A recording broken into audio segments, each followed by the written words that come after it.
is the Big O Show. This is the Big O Show.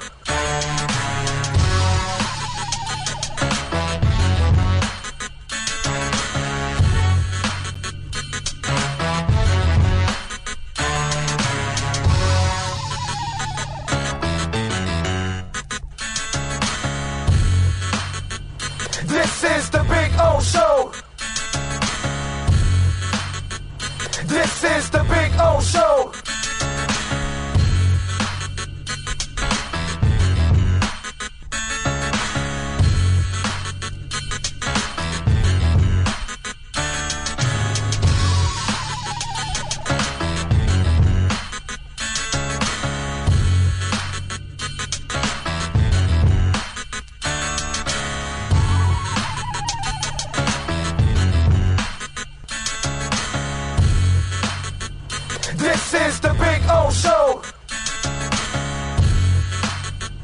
This is the Big O Show. This is the Big O Show. This is the Big O Show. This is the Big O Show. This is the Big O Show. This is the Big O Show. This is the Big O Show.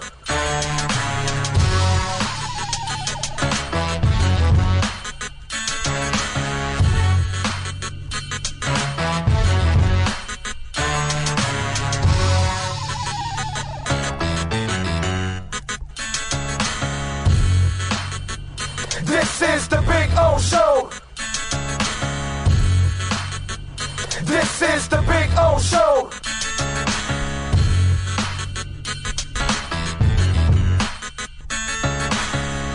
When you need your warehouse looking good while staying efficient, there's only one place to find the finest racks in the business. Pallet Rack City in Hialeah. 305-424-8547. That's 305-424-8547. Pallet Rack City is the company you need when you want your warehouse sporting the finest racks in the business. After all, who doesn't love a great rack? Pallet Rack City. 305-424-8547. That's 305-424-8547. If you're a Miami sports fan, then there's only one store to go to, and that's Caneswear at Miami Fanwear in Davie. They're your one-stop shop for all your Inter Miami CF, Canes, Dolphins, Panthers, and Marlins merchandise. They have hats, t-shirts, game day jerseys, and so much more. Located at 2511 South University Drive in Davie, and open 24/7 online at caneswear.com or intermiamiwear.com. Call them at 954-835-5597. Caneswear, the spot where Inter Miami and all Miami sports fans shop. This is the Big O Show. There's many ways to support our program, from subscribing and liking the show to visiting our terrific sponsors. Another way is using Cash App. If you would like to donate to the show and help us grow, download Cash App and search Cash Big O Show. That's Cash Big O Show. We appreciate your support as we continue to build the best sports show on the planet for South Florida sports fans. Support the Big O Show by using Cash App and donate to Cash Big O Show. Thank you for your incredibly loyal support. This is the Big O Show. There's no need to drive around South Florida wasting valuable time looking for a new or certified pre-owned Acura. Go to the #1 volume sales dealership in the Southeast United States. Craig Zinn's Acura of Pembroke Pines. Purchase with pace and space in a dealership tailored to your needs. From home buying to providing that personal touch. Contact the 2020 Satisfaction Award winner Craig Zinn's Acura of Pembroke Pines. 888-776-5123. That's 888-776-5123. Or visit them at 15601 Pines Boulevard in Pembroke Pines.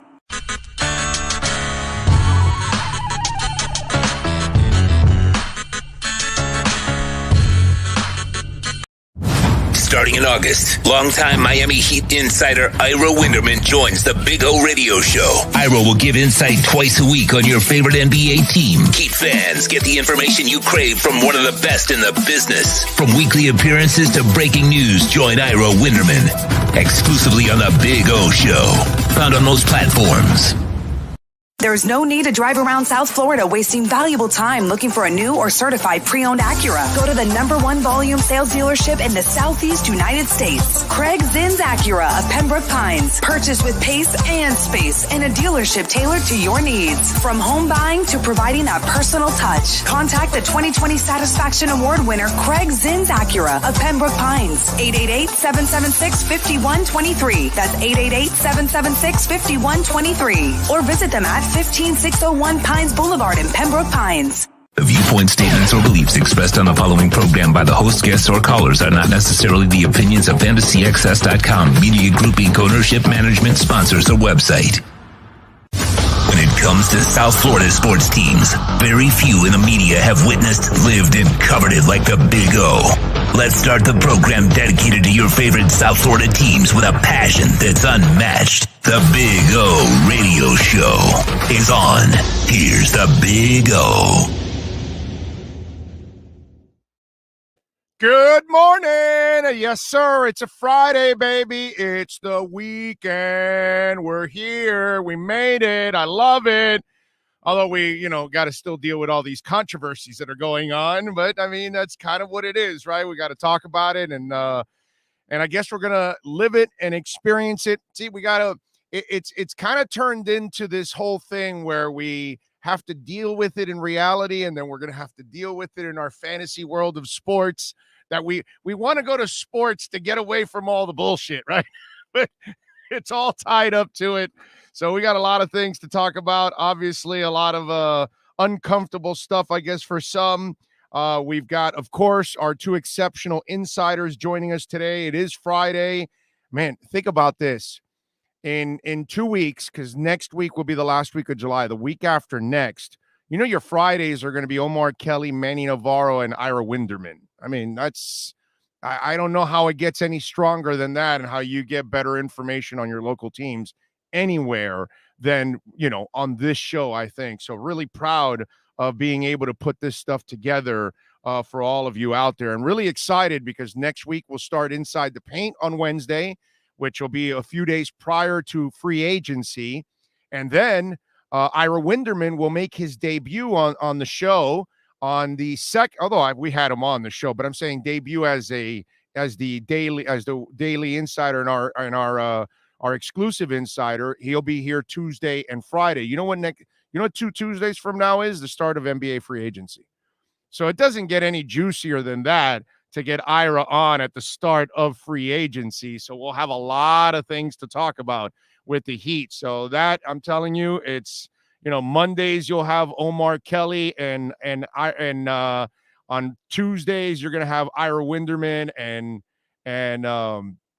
Manny Navarro. Wednesdays you're going to have Kyle Krabs, joining us. I mean, really, it's loaded. Thursdays, again, I mean, we got you covered, man. We got you covered. So make sure you keep it locked here. We'll have, and remember, next Wednesday, and from now on, all Wednesdays, we start the show around 9:45 in the morning.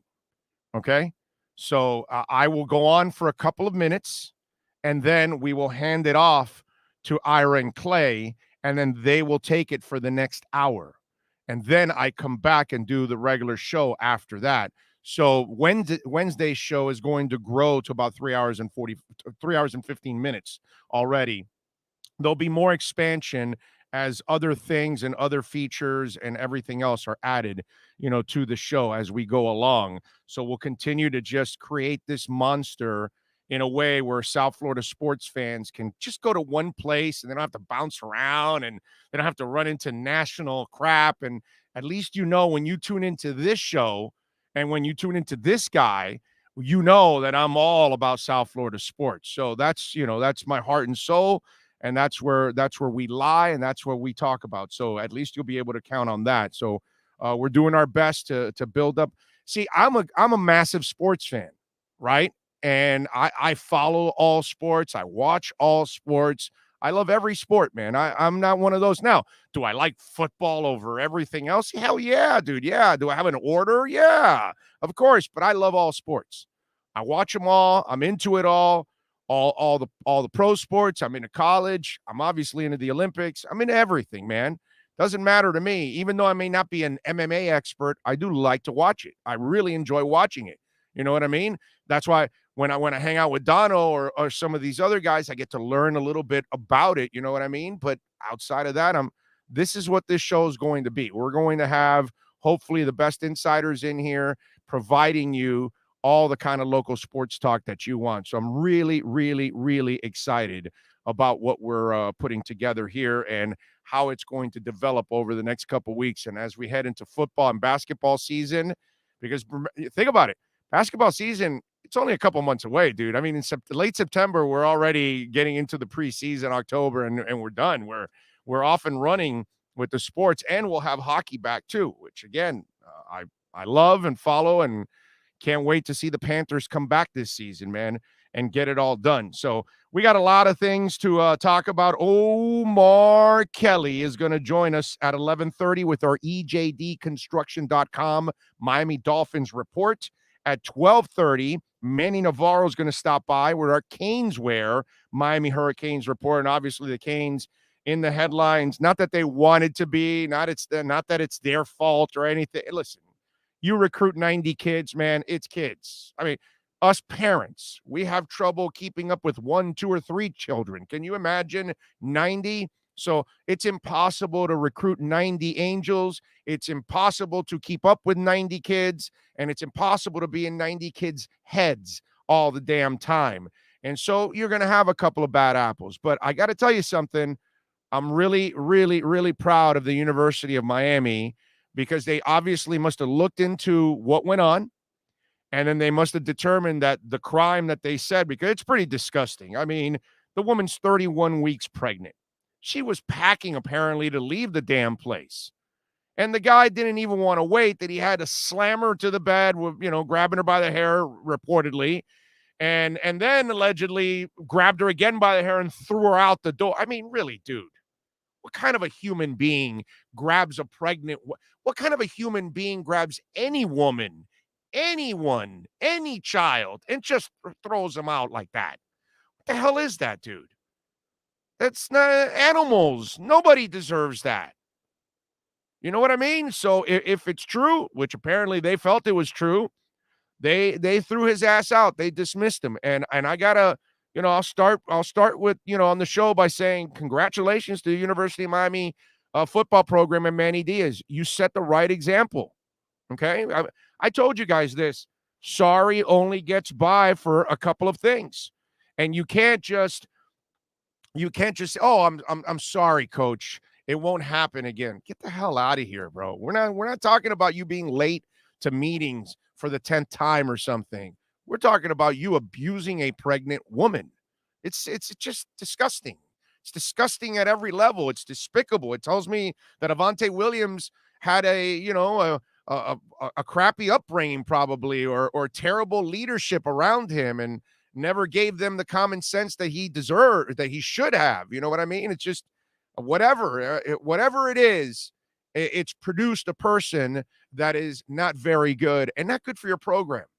And like I said yesterday, and I'll continue to say it, you cut his ass and you make him go to Northeastern Southwestern University or junior college or whatever the hell, and make his sorry ass earn his way back if somebody else wants to give him a chance. That's it. But your program, like what did I say yesterday? Why are you going to give Willie Williams part 2? And to Willie Williams' credit, okay, his stuff was like stealing and stuff, but it was still stupidity. He wasn't abusing women, so I'm not going to go that far for Willie. But Willie was a dumbass. And Willie did all kinds of really stupid things and kept doing stupid things and kept getting break after break after break. And then all that does is embarrass your university because you look pathetic because you're hanging on to a kid committing crimes just because he helps you win. That's not the message you want to send. That's just not the message you want to send. So congratulations. Well done by the University of Miami football program. And obviously, Manny Diaz, props to you, sir, for doing that, okay? You know, you still got to show me you can actually coach up a team and make them great, but props to you for having the common sense of saying, get this guy out of here. The hell out of my face. And that's what I would have done. And so I'm glad that they did that. That's good stuff. We'll talk to Manny in hour number 2, and we'll get his thoughts. We'll get his insight on all of that. But, you know, as I've told you guys many, many times over, any of these stories come across the wire, you're abusing people, women, animals, I am not going to have a lot of tolerance for that at all. Okay, I'm sorry. I'm a father. I'm a husband. I'm a dog owner. I take this stuff seriously. Okay, to me, I've been on this earth over half a century, and if I don't need to do it, nobody else needs to do it. And if it's not that, and it's really not that hard not to torture animals and abuse kids and women. I mean, that's kind of, it's the easiest thing in the There's world. no need to drive around. Okay, quiet.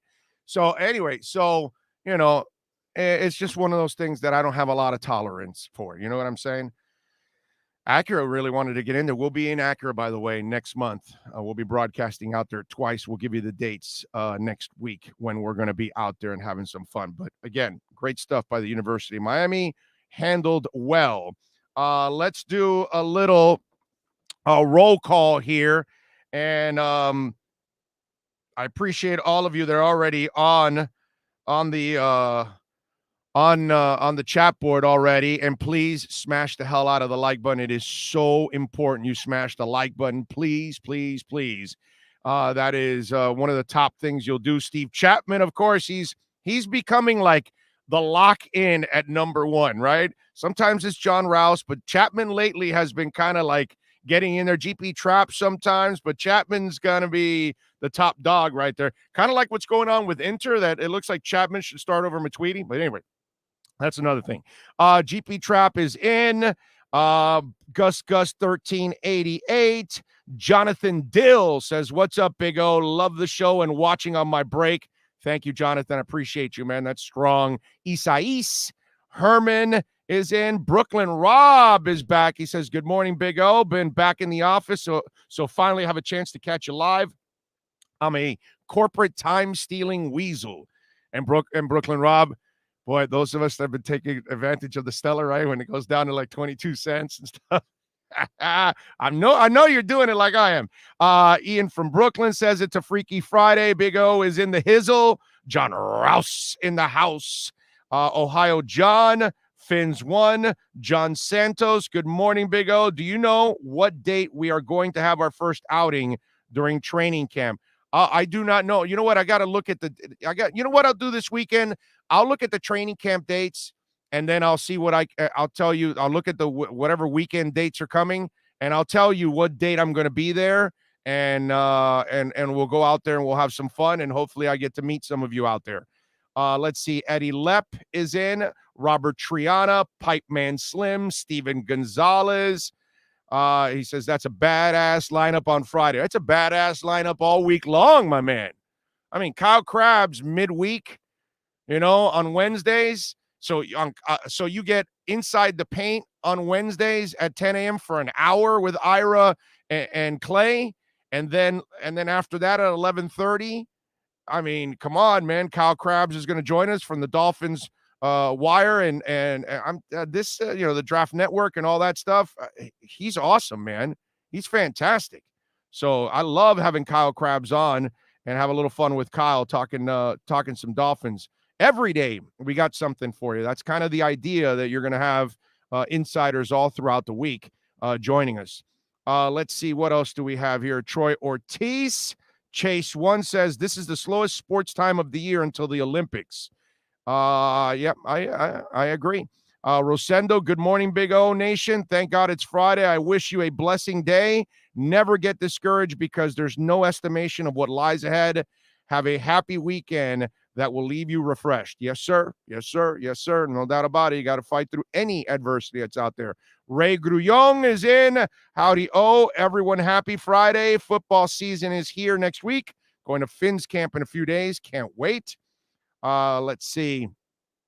Greg Wood says, Big O, rewatch the AFC Championship game. Buffalo had a lot of problems with stopping the speed of Kansas City. That's a big reason MIA went Fuller and Waddle. Oh, yeah, of course. Well, we had no speed, dude. There's no speed. That's the problem. So they went and got speed. They just didn't have the guys. They didn't have elite players that could actually break people down that way. Yeah, no, of course. They built the offense more to what they need to do in this league. You got to score, man. So they got them weapons. Hell yeah. Drew Boo is in. Big Mike from New York City. Paul Curry is in from Connecticut. He's in the house. Says 30 TDs for Tua this year. I agree. 30 plus. As well as we should take it seriously, Big O. I never did this or ever thought I would do something like this in my lifetime. Never. Yes, you're right. You're right, GP Trap. Big Bob, we love you in the Bahamas, Big O. Thank you, Big Bob. I love you guys out there. When I grow up, okay, when crypto hits big, I'm joining you in the Bahamas. Okay, I'm gonna join you in the Bahamas. And I'm going to join JG out in Malaysia a little bit and go visit him out there. That's what I'm going to do. Tony Santana says, happy Friday, Big O. Glad I found you again. Listened to you for years. Wish you the best. Thank you, sir. Thank you, Tony. Appreciate you.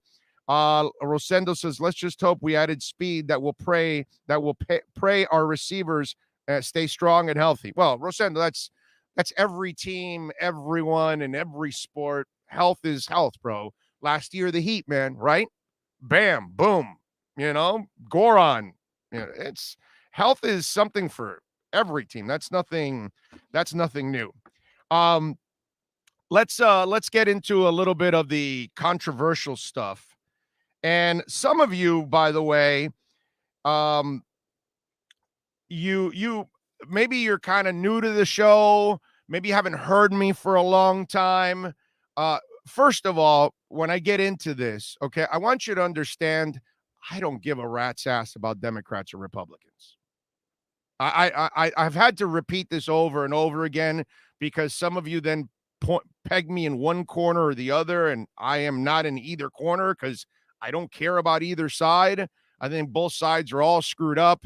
I think as I've said for years now, the far left and the far right are the ones that screw everything up, and they allow the parties to screw it up.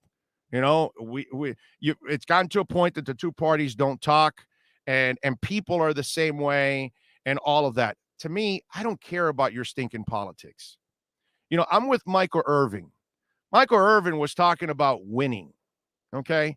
And look, we've talked about this over and over again because as for those of you, the NFL came out yesterday, and just in case you don't know, I'll read you exactly what went on and what the NFL is planning on doing with vaccinated and unvaccinated players and how they're going to handle this, which, by the way, Greg Sankey from the SEC is also thinking about the same thing. So the NFL informed clubs that if a game cannot be rescheduled during the 18-week season in 2021 due to a COVID outbreak among unvaccinated players, the team with the outbreak will forfeit and be credited with a loss for playoff seedings per sources. Okay? The league intends to play the entire 272-game schedule over 18 weeks, 17 per club. We do not anticipate adding a 19th week to accommodate games that cannot be rescheduled within the 18 weeks of the regular season. Play on time or don't play. And then it says every club is obligated under the Constitution and bylaws to have its team ready to play at the scheduled time and place. A failure to do so is deemed conduct detrimental. There is no right to postpone a game. This is the NFL's strongest step to incentivize vaccinations, in essence, vaccination status dictates action. And so, listen, and Michael Irvin came out, and I'm with Michael on this. Listen, I'm vaccinated. You know, this is the silliest thing to make this politics. We've been using vaccines for 100 years. I've already talked about this. We did it to eliminate polio. You know, yesterday I got a guy on this is the problem with this. There's so much misinformation because you listen to wrong people instead of listening to experts. And so you listen to parties, don't listen to parties, listen to the CDC, listen to the medical experts. They're going to know more. They're not going to be perfect because medicine and science is never perfect. Those people are constantly learning, but they know a hell of a lot more than we do. Okay? We've been using vaccines forever. People die from flu shots. Do you know that? You guys know that? I had a guy yesterday, he goes, I'm not taking the vaccine because it's not perfect. I go, dude, there's never been a vaccine that's perfect. The idea is that the vaccine protects you at a high level, but it doesn't, it's never 100%. It's never been 100%. So there's a slight risk. This is where the whole misconception is. And so then, unfortunately, one side has used this as a tool to say that you're at risk when you're always at risk. Here, since we do our homework on the show, do you know that, you know the people that take a daily aspirin? I do. I take a daily aspirin. Do you know that on average, about 3,000 people die a year from that? Yeah, there's a risk at everything you do. You want to go eat a Whopper? Go eat it every day. There's a risk. One guy may live for 97. Another guy may live for only 57 with clogged arteries. There's one guy that smokes cigarettes and he lives to 110. And there's another guy that smokes cigarettes and dies at 45. There's a risk. There's a risk at everything. Our bodies are all different. Our DNAs are all different. So we don't know how everything reacts, and neither does science. They can't answer everything. They can only give you a high percentage because it does protect over a high percentage. That's the common thing. Here we go. The flu shot. 30% of all flu vaccines have adverse reactions. People take flu shots every year. I never take a flu shot because to me, a cold is a cold, whatever. I can fight that off. That's not, that's not really, it's rare. People do die from it, but it's so much lower than what's going on here. Obviously, because we've got millions and millions dying within a 1 year period, which is just absolutely crazy. In 1 year, okay, you had 51 deaths. In 1 year, you had 232 life-threatening events. You had 116 permanent disabilities. You had 739 hospitalizations. You had 109 prolonged hospitalizations. You had 4,039 ER visits and 6,221 not serious. That's all from the flu shot. It's the ignorance that's out there. It's the lack of education.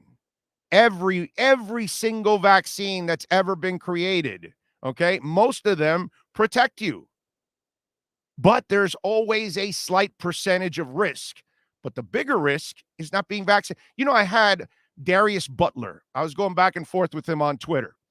And he goes to me, well, I told him about the polio, and he goes, well, it took decades to eliminate polio. And I go to him, can you imagine if you didn't have a vaccine, dude? He didn't have a response. Because of course, if you just are dead set on this whole thing, then you're never going to lean to common sense. So if it took decades to eliminate polio with a vaccine, can you imagine what would have happened without a vaccine? You eradicate society. I mean, it's pretty simple. That's why the NFL is going after more the unvaccinated people, because they're the ones at risk. They're the ones at risk to die. They're the ones at risk to spread. The people that are vaccinated will be able to fight it off. Will you have those breakthrough cases, like they say? Of course, but it's minimal. And the damage is also minimal. What is it? What's the stat that's out there right now? 97% of the hospitalizations and 99% of the deaths right now are from unvaccinated people. So there's still a minimal risk, but it's way smaller now. That's the common sense to all of this.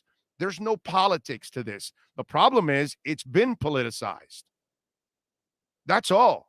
This is just politicized, and there's a ton of misinformation, and that's kind of the way it is nowadays. And there's a ton of people that are buying the misinformation. And that's why we have people that are still dying. In India and Brazil, ignorance and a lack of supplies. And how many people are dying? That's common sense. If they weren't ignorant and they also had the resources, they would have been able to save thousands. And that's what we're trying to do, is save people, save everyone. This is something about humanity. This is not for independents. This is not for Republicans. This is not for Democrats. This is for our planet. This is for human beings. This is how we kept kids alive from not getting the measles, because we gave them a vaccine. They had to get their measles vaccine. Those of us that grew up in this country, you had to get your measles vaccine. So I told Darius Butler yesterday, I said, so we don't vaccinate kids, we just let them die then? He had no response. Because again, once you hit them with common sense, then they want to spin the political. And this isn't political. This is about saving lives. This is about saving human beings. It's not about saving your party. Okay? And for the record, I'm not a Trump guy, and I'm not a Biden guy either. Please. I'm common sense. I kind of know that both weren't good for us. That's all. So I equally insult both sides, just in case if you're a little too sensitive to handle it. I mean, it gets to a point where it's ridiculous. All right? So this is about saving lives, nothing else. And the best way to save your life is to get a damn vaccine. Now, if you don't want to get it, you're putting others at risk. Those that are vaccinated aren't putting people at risk. That's the part that people don't understand. And that's why the NFL has to actually take a hardline stance. They're a private business. They can do that, man. I know, dude, if I owned a business that I had multiple people in, if you're not vaccinated, you're not working. That's what I would do. Sorry. Get vaccinated or you don't work, because you're not going to be putting people at risk. Can't do it. Our best defense to this is the vaccine. Your best defense is not to avoid the vaccine. It's to actually take the vaccine. That's your best defense. That's how you didn't get the measles. That's how people survived from polio. And by the way, not that the polio vaccine was 100% either. I think it was like at 90, actually. I think I read where it was 90. This vaccine's actually higher than that one. Well, at least Pfizer and Moderna are. Apparently, Johnson & Johnson. Let me ask you, when you got one shot, what was it? You didn't have time? You didn't want to take a second shot? I'm just wondering. And I think the AstraZeneca is kind of weak. But, I mean, come on, man. This is about saving lives, not about saving Democrats or Republicans or independents or Hispanics or Asians or whatever. No, dude, this isn't about saving women and saving kids. This is about saving the world so we can eradicate this thing, because it's all over the damn world. Do you think every government, it's so silly. So did every government in the world get all together to try to take down the human race? Really? Yeah, they're all trying to inject you to kill you. I mean, give me a break, dude. Right. So all the leaders just want to be left and kill the rest of us. I mean, come on, man. It just gets to a point where it's just ridiculous. It really is. And you turn everything into politics. God, politics they suck so bad, dude. It's just terrible, man. Really is. And now we've got DeAndre Hopkins with all of this. Let me tell you something. DeAndre, go retire, bro. Get the hell out of here. Fine with me. It's one less team the Dolphins have to worry about down the line, just in case you guys make it to the Super Bowl or something like that. Not that you're going to make it to the Super Bowl, but anyway, whatever. You want to retire? Go ahead, bro. You and Cole Beasley can go retire and get the hell out of here. You know, he was saying, my sister's brother had a heart condition. And yeah, I know it's sad. There's going to be a couple that happens, dude. Do you know that vending machines kill 13 people a year? vending machines. Stay away from them. Don't go get those potato chips. Don't go grab that Coke. No. Stay away from the Baby Ruth. You could die. You could die. I know the sandwich looks delicious, but you need to keep your distance. You might be one of the 13 a year. There's a risk at everything, man. There's a risk at everything.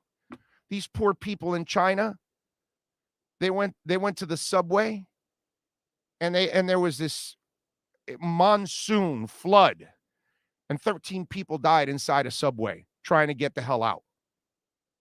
You know, this is life. That nothing is 100%. Every time you get in an elevator doesn't mean you're going to live every single time. Somebody's going to die in an elevator. As weird as it is, every time you get in an airplane, airplanes don't crash. Last time I checked, they crash. They crash, they disappear, they completely disappear in the Bermuda Triangle. I mean, it happens, right? So every time you get in a plane, that's Russian roulette, man. Every time. There's no such thing as every plane landing. So that's the beauty of this politicized argument. You make it sound like there's a risk at everything. But the question is, which is the risk that minimizes loss? That's the answer. So you go down the path that minimizes loss. You don't go to the path that exposes more loss. Vending machines kill 13 people every year, and the contents of those machines kill even more. But you take your chance, right? You want to keep eating that Mounds bar. Although maybe coconut's not too bad with the chocolate. That one, all right, let me go to a Butterfinger or something. You know, you want to keep eating the Butterfinger every day and stuff your face with it, then there's going to be a risk. Yeah, exactly. You want to keep eating those sandwiches from the vending machine? Good luck to you. That's what I'm saying. I demand a universal background check every time a vending machine gets used. Exactly. We need to ban those assault vending machines. Think of kids. I'm telling you, bro. Oh, save your breath. These anti-vaxxers live in the alternate universe. They have, I mean, it just gets kind of silly, man. It is. All right. We promised you, as always, Omar Kelly is going to join us here at the bottom of the hour so we can talk a little football with our EJDconstruction.com Miami Dolphins report. The Big O Radio Show is home for the hardcore Dolphins fan. That's why we give you Omar Kelly twice a week. Buckle up. It's time for the EJDconstruction.com Miami Dolphins report, exclusively on the Big O Radio Show. All righty. Welcome back. There he is, the man, the myth, the legend that is Omar Kelly, and the EJDconstruction.com Miami Dolphins report. Of course, you can follow my man Omar on Twitter at Omar Kelly. Oh, how you doing, my friend? I'm good. I'm trying to come out of my state of depression for the fact that training camp is starting. People don't realize that that's really the beginning of the end of my life. It's just nothing but football till January. So let me ask you something. You want your ass to be an accountant or a lawyer? Do you really want to be that? I'm not. Do you want to be a cop? Do you want to lay tar on the street? Do you want to build roofs in the middle of the sun? I can come up with 5 billion jobs that you would never want to touch. You are blessed, sir. You are blessed. And understand you're making a very valid, strong point. I will say this. My wife is a teacher for almost 30 years. She has 0 brain cells left. The woman is fried. Okay. 200 kids a year. That woman is fried, bro. I hear you. We are blessed to do this, bro. What I love and understand, training camp is my favorite part of this job because it is an opportunity to watch 2 hours of unfiltered practice, get to make your own evaluations, not all this guesswork or coaches telling you to BS. You get to see it. So I'm thankful for that, and I love it, and I love what I do. However, it gets completely draining when I tell you I can't plan anything for my life until the first week of January. Hey, you just went through a pandemic where you had all the time in the world to sit on your ass at home for over a year. Okay? So you got plenty of time off, dog. All right, get to work. Think about it. Put yourself in my position. Look at the hell I've gone through to kind of stay doing what I love to do. So that tells you all you need to know, that I don't want to have a real job. You know what I'm saying? Yeah, I like having this job for over 30 years now, man. So I got to keep it alive. Absolutely, and I'm not complaining. There's just a state of depression when you know the. I was talking to a guy from one of my favorite clubs, and he was just like, "Yeah, I'm expecting an influx of guys this week just because it's the last week. It's the last week of freedom, so guys are gonna go wild, especially with Rolling Loud here in town." And I was just like, "Yeah, man." Well, thank God the stage broke down yesterday, and they could fix it for today, bro. Holy crap! Did you see that? No, I didn't. I haven't seen the pictures. I did see the story. Well, yeah. So hopefully, good thing. It looks like nobody was around, nobody got hurt, so it's cool, and they weren't performing, which is the best thing. Thank the Lord. So now they can probably go through everything, recheck everything to make sure everything is solid, dude. Absolutely, it's a Live Nation event, so they're definitely going to be on top of it. This is the biggest rap festival in the world. I don't know if you know that. You know that? Yeah, I've been, and it's a little young for me. It's a little fast for me. There's many. Sometimes a little wild. I didn't. You know what? I never saw any real wild stuff. I've been to concerts where I've seen wild stuff. I didn't see anything wild. But I will say this. I think it's going to be a super spreader event, and that's just absolutely just scary. Oh, you mean like the Deer Park over there with the Milwaukee Bucks? Because that's the first thing I thought of. 65,000 people standing outside that stadium. I'm like, wow, super spreader, bro. Yeah, super I was watching that game, and my wife was, on her phone doing her little Instagram thing and whatnot. And then she looks up and she sees the crowd, and she's like, "Oh wow, that's going to be a super spreader event. There's going to be and understand my wife's in the medical field. She's like, oh yeah, there are going to be so many variants of COVID from that like it's going to be like a science experiment."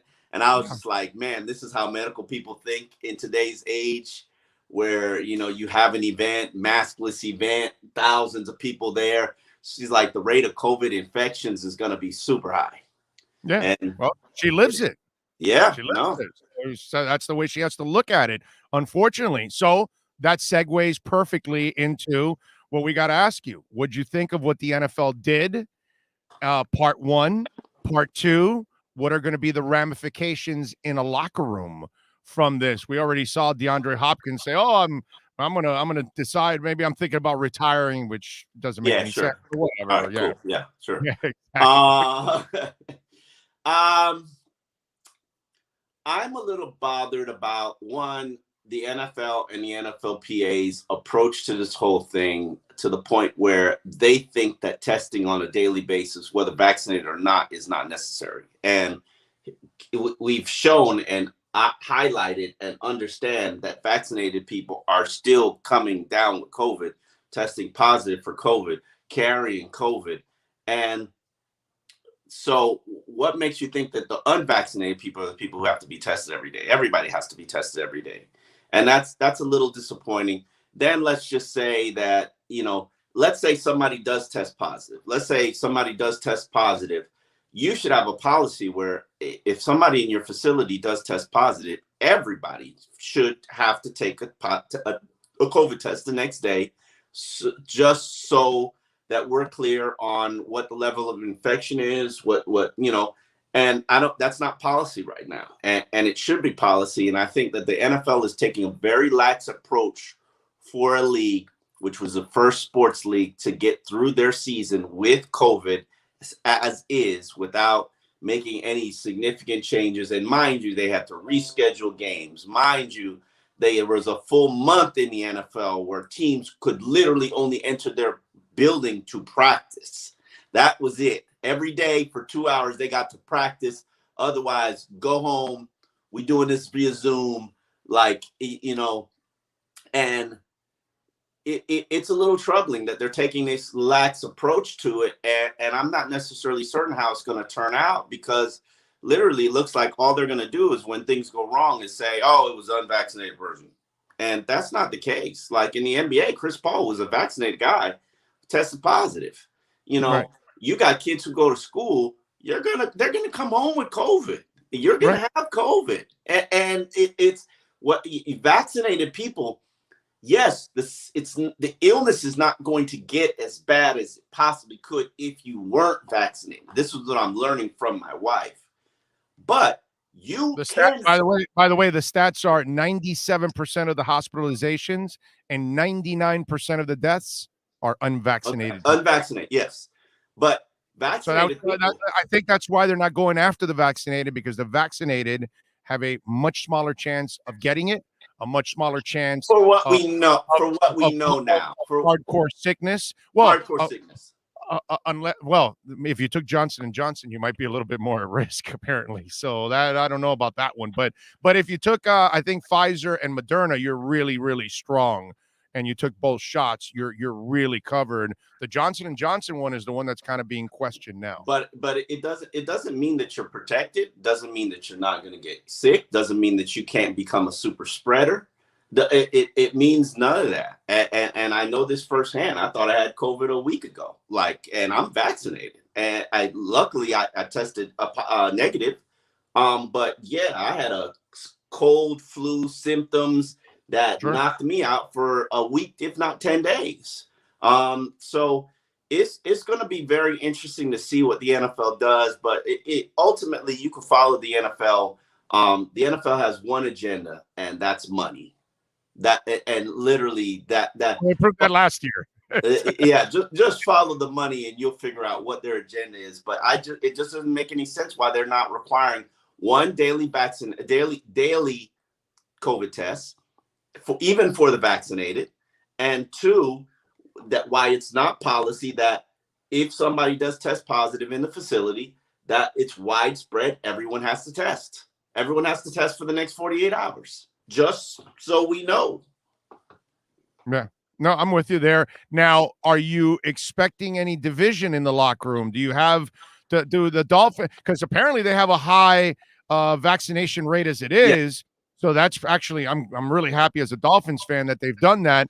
But is there a Cole Beasley? Is there a Deshaun Watson in the locker? There is. Mac Hollins is, and a non-believer in the vaccine. And players have gotten on him, kidded him, but in a friendly way, as guys do. There, I had an agent say to me, and this is just, and that agent was absolutely right. Literally, for those who will not get vaccinated, the agent was like, literally, they'll put any woman's snatch from the club in their mouth, but will not take a vaccine. That's a great line. It didn't connect to me. Like literally, you're talking about fear and worry about taking a vaccine when God knows what you put in your mouth over the course of a month. Like, come on, man. And I understand fear and concern about it, because I had fear and concern about the vaccine. We all do. Yeah, but are we all going to have horns? What's going to do to our respiratory system? I mean, yeah, but here's the thing: COVID isn't going away. We've learned with this vaccine. You're still, even in you're vaccinated, you're still going to get it. You're still going to catch it. By the way, let me give you something that I told everybody earlier before you came on. Everybody gets the flu shot, right? Yeah, a lot of people. That's what it is. 30% of all flu vaccines have adverse reactions. 51 die a year on average of that. 232 life-threatening events. This is in 1 year this happened with the CDC. 232 life-threatening events, 116 permanent disabilities, 739 hospitalizations, 109 prolonged hospitalizations, 4,039 ER visits, and 6,221 not serious. That all happened in 1 year for a flu shot. This happens every year because there's no such thing as the perfect vaccine. There's no such thing as a 100% vaccine. And every vaccine in the history of time, whether you were taking it for polio or the measles or the flu or COVID, somebody's going to get some adverse. People die from taking aspirin, bro. Yeah. People die from taking aspirin. Yeah. Seriously. Okay. Like old people like me that take the little baby aspirin, 3,000 people a year die from that. Okay. By the How way, many baby aspirins you take a day? One or two? Just one. Okay. One. I gotta get to that. You want to speed up my death? Is that what you're trying to do now? Come No, on, bro. I'm just asking for myself. I've got to take care of my heart too, Big O. Oh, you taking that too? Oh, see, there's a risk.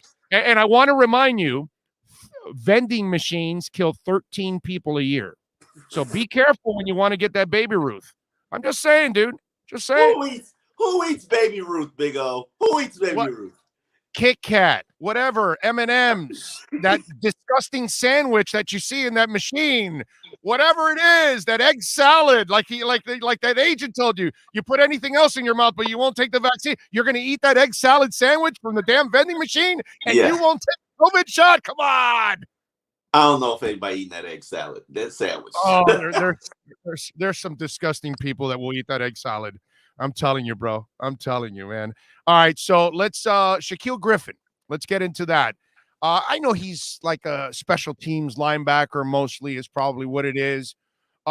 Is this kind of an extra body for camp if they're interested at all in him? Talk to us. Pass rusher, and I think that it would definitely benefit them to add an extra pass rusher, extra camp body, linebacker, special teams. It just makes sense, especially with I would say if there was a need in my mind in terms of this team adding a player, I see running back and outside linebacker as still areas that they have to or should address or add a body to.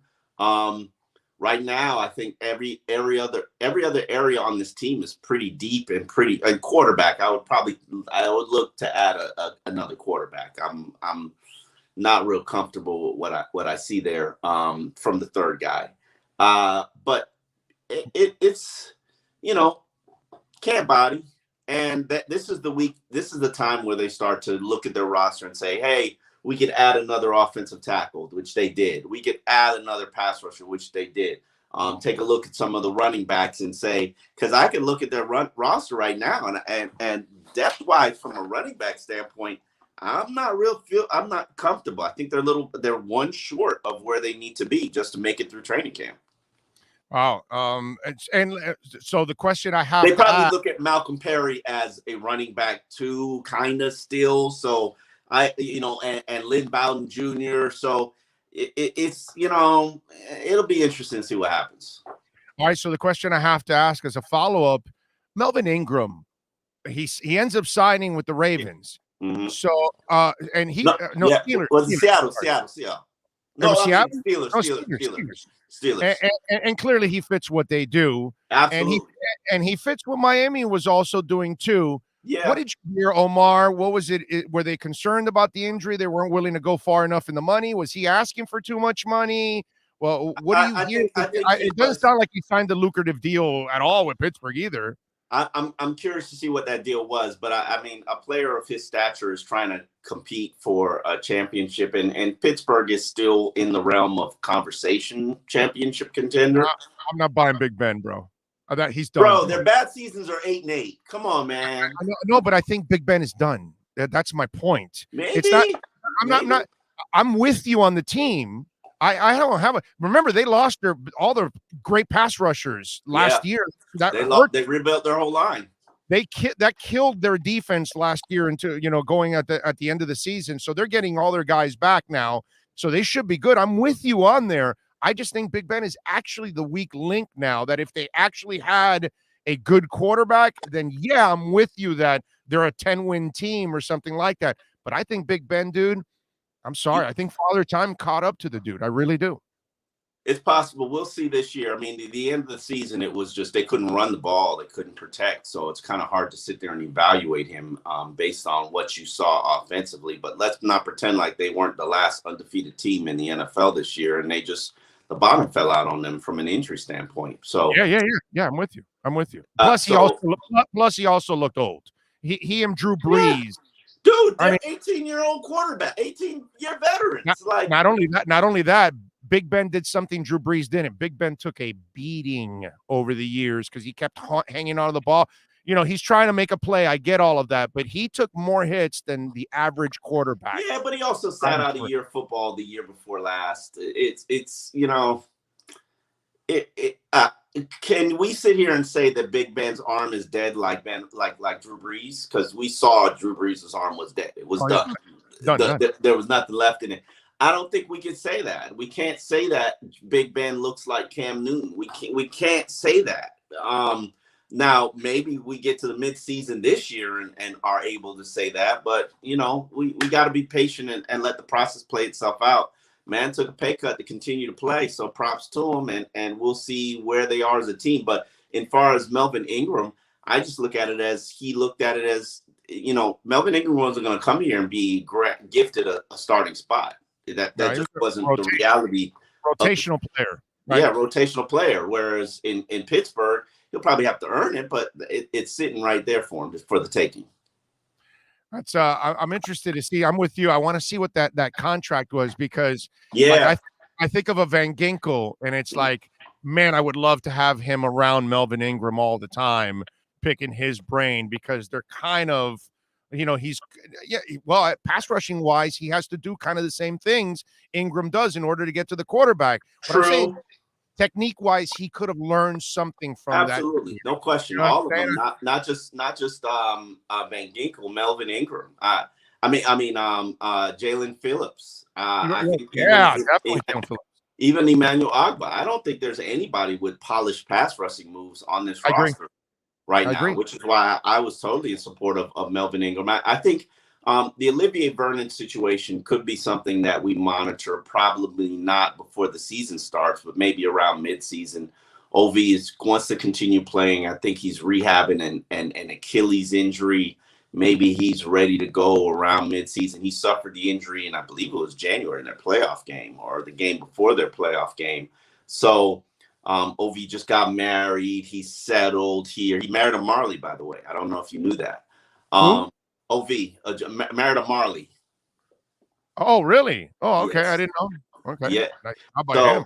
So he's local. He's not going anywhere. And if they have a need, I think that's a breaking case of emergency situation. But even Van Ginkel, even Vince Beagle, I don't like when people ignore Vince Beagle in terms of like. Good. He's an afterthought. Vince Beagle was better than Andrew Van Ginkel at once upon a time. So he's no Kiko Alonso, but he's damn good. Listen, that was a good trade, bro. Damn, that was a good trade. I'm gonna let it ride. Kiko was arguably the best inside linebacker since Carlos Dansby. He might be the most overrated linebacker in the history of Dolphins history, period, which is repetitive, but it is, God, I never bought into the dude. He had a couple of good games and he had that interception and all that stuff. And there's nothing wrong with Kiko except he's a little weird. Well, actually that part's entertaining. The part that he's kind of, he's kind of like the Hispanic Spicoli at linebacker. Yeah, no, there's no doubt that if they ever made a new Fast Times at Richmond High, Hispanic style, they should put Kiko in there as the lead role to be Spicoli. I liked Kiko. I'm curious if he's still playing. I don't even know what happened to him the last couple of years, but that's what happens to. I wouldn't want my child to be a linebacker or running back if my life depended on it, just because of the physical wear and tear of those positions. And you gotta have a screw loose to play either of those positions. Yes, I'm with you. Just like returners and stuff like that. And special teams, those people, and it's not nearly as bad now as it used to be with the wedge and breaking the wedge and all that. Oh my God, that was that was like the CTE drill of the NFL right there was the wedge. I mean, it's just one of Yeah. those things that was just absolutely ugly. All That right, was so when football was football. what is the most intriguing thing that you can't wait to see when training camp starts? When your life is over, while you're sitting there that your life is over, what is it that you're looking forward to most in watching the Dolphins in the first couple weeks?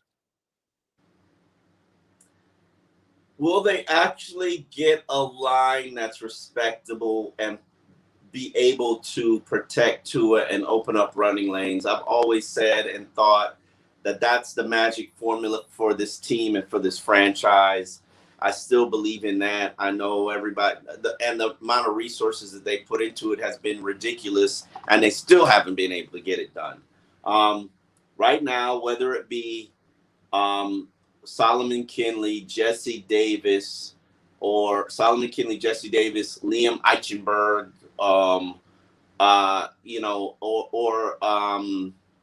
Michael Dieter or Matt Skura, they're kind of two players away, and you got to get it right. You got to get it right. Otherwise, you're net. And I'm excited to see when Pats come on is my favorite time.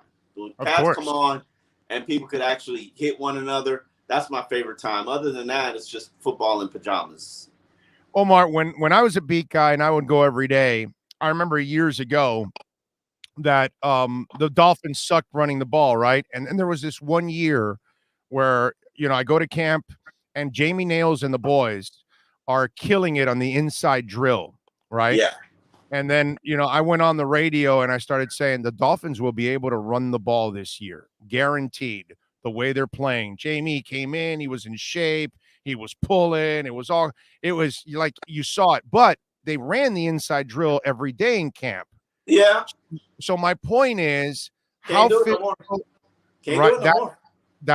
my problem with it.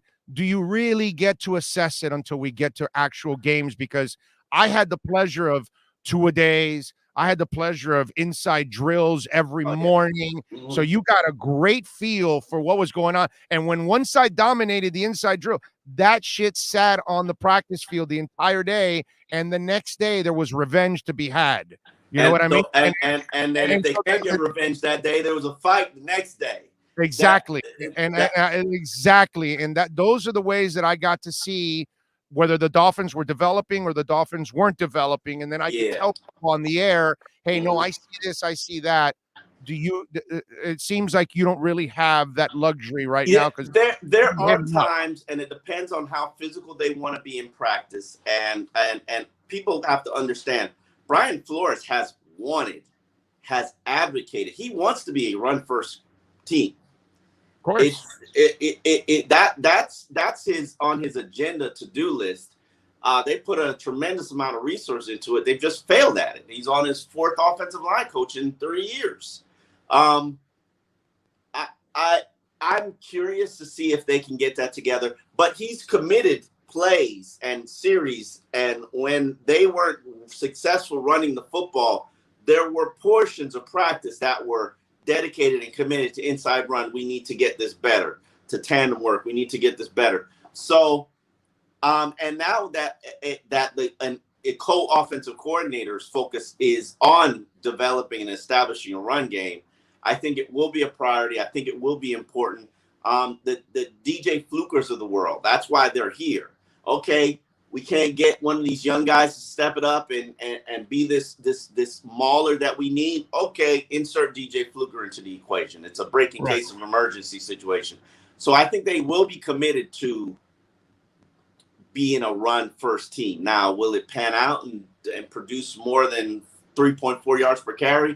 Only got you and I know, and anybody that follows this sport long enough, if you can run first, you're going to dominate, bro. You're going to dominate. That's why you wanted Najee Harris, because you knew that if you get a dominant running game, the pass game off of that becomes so much easier.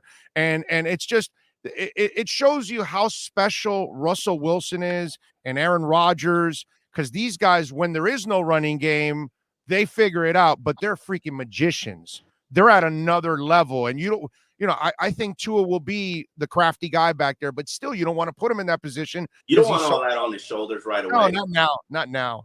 No. But if that's the idea, that's the attitude you should have, man. Punch people in the mouth and run the ball. And I understand why you mentioned Najee Harris. It hurts my heart every time he's mentioned, and I do believe he's going to be a sensational player this year. Not sure he's going to have a long career in the NFL, but I think he's going to be a sensational player this year.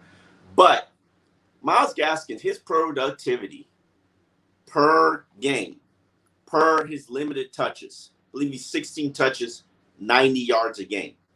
That's nothing to poo-poo.